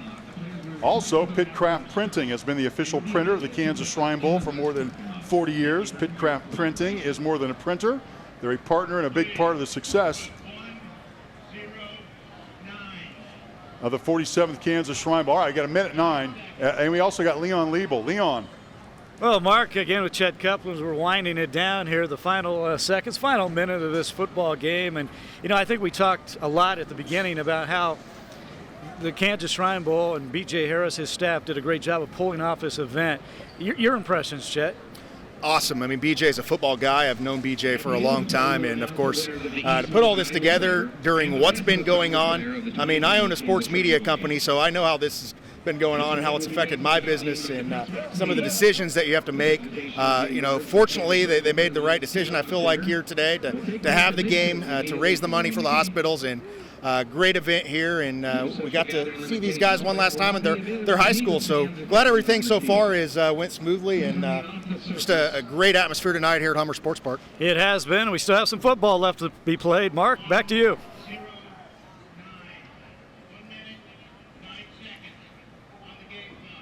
All right, they've set it at a minute 9. I'm sure you heard the officials. The speaker has been interesting for him tonight, trying to get that going. But it's a minute 9 left, 14-9. West leads East. It's 2nd down and 1 for the West squad. as they're trying to salt this away. East has used their final timeout in this football game. The West is putting themselves in a position where they're about to win 3 of the last 4 Shrine Bowl games. East had a little bit of a run there for a couple of years. Last time the East won was in 2018. They also won in 15 and 16, but this is going to be the West's 11th win out of the last 15 games, including 7 straight wins from 2006 to 2012. All right, so the quarterback Melvin walks to the sideline, gets another play in, and first down and 10, ball at the 18-yard line. The West squad, give them a lot of credit. They had a lot of changes that did the East squad, and this was a fun game to watch. They had a lot of well-executed plays, a lot of wrinkles. Fans loved it. They came into the game tonight, and for the first time, many of them had a temperature gauge aimed at their forehead to see what their temperature was. And what it said was, hey, let's play football. I don't care if it's 104 with a heat index, as the time starts to tick away. So the hugs all the way around. The two teams and the kids on the teams shared the Ramada Hotel downtown in Topeka, and also shared the same city with camp. So maybe this group a little closer than previous teams because of the opportunity to cross paths. And that ended up to be a really wise thing for both of them. So hugs all the way around. Final seconds tick away. And the West has defeated the East 14-9, our final score in the 47th annual Kansas Shrine Bowl. The East came back to rally, but the West scores a couple of touchdowns on long touchdown drives. When we come back to Topeka, we'll wrap it up. You're watching the 47th annual Kansas Shrine Bowl from Hummer Sports Park in Topeka. The West has won again.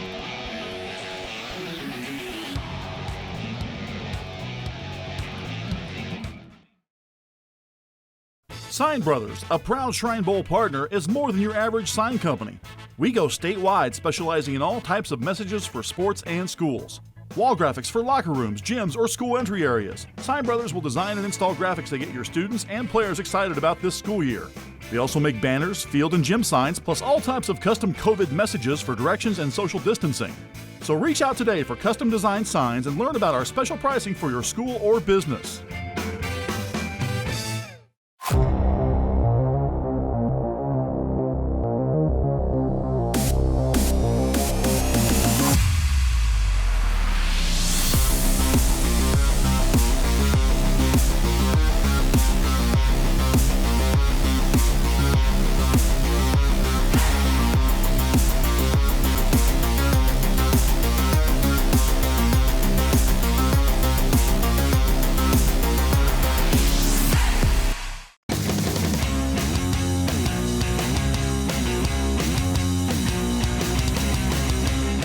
At Emporia State University, you can be yourself.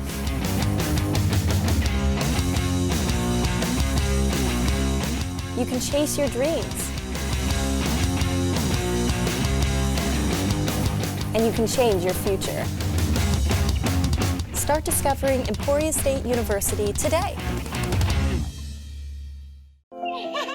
How do you see the world? At Shriners Hospitals for Children, we know that changing how you see things can turn them into everyday miracles. Like riding my bike. Breaking boards.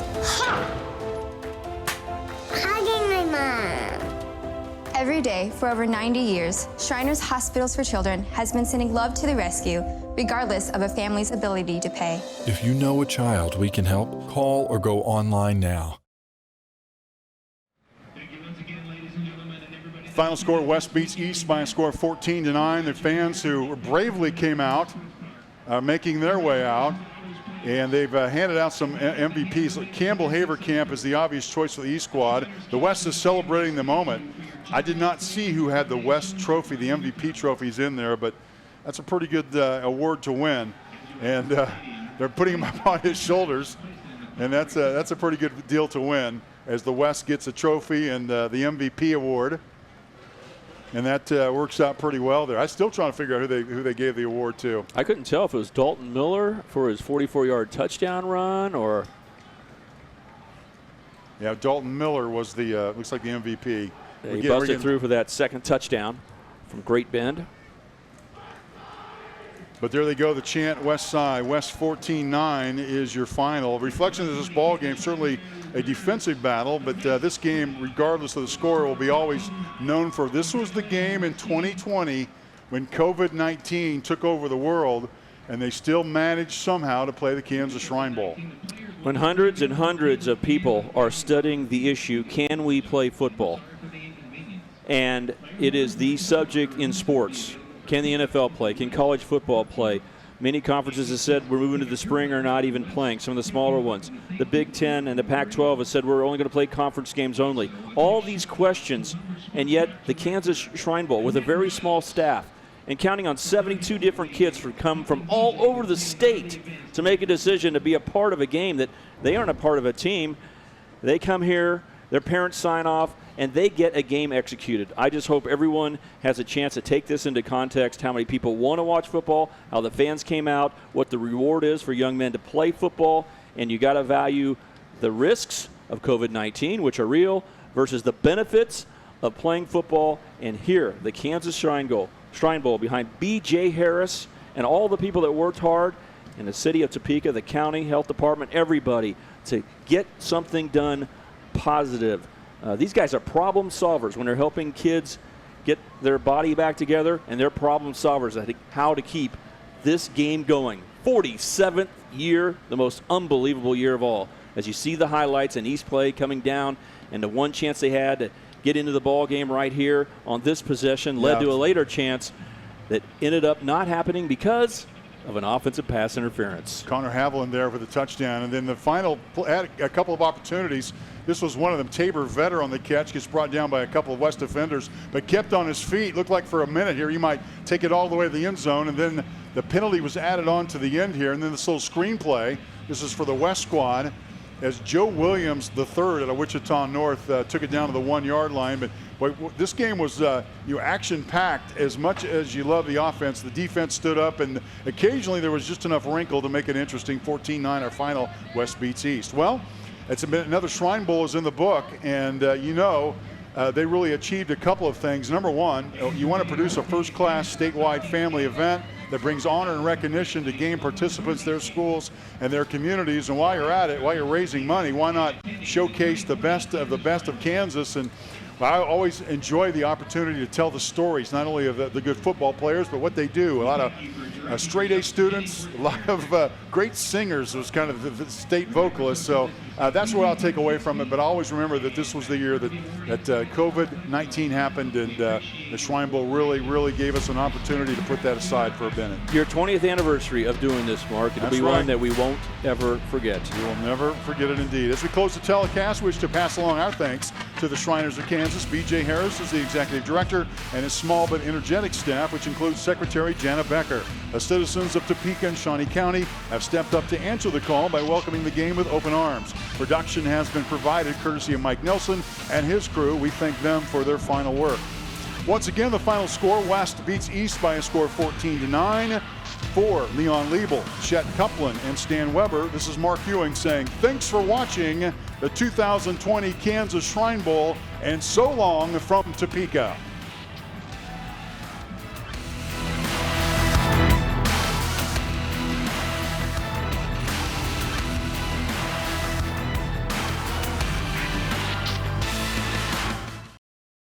So, what is love? Love is being independent. Love is dancing.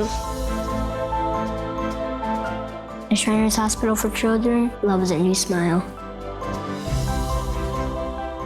At Shriners Hospitals for Children, love is caring for a child regardless of the family's ability to pay. Learn how you can send your love to the rescue at lovetotherescue.org.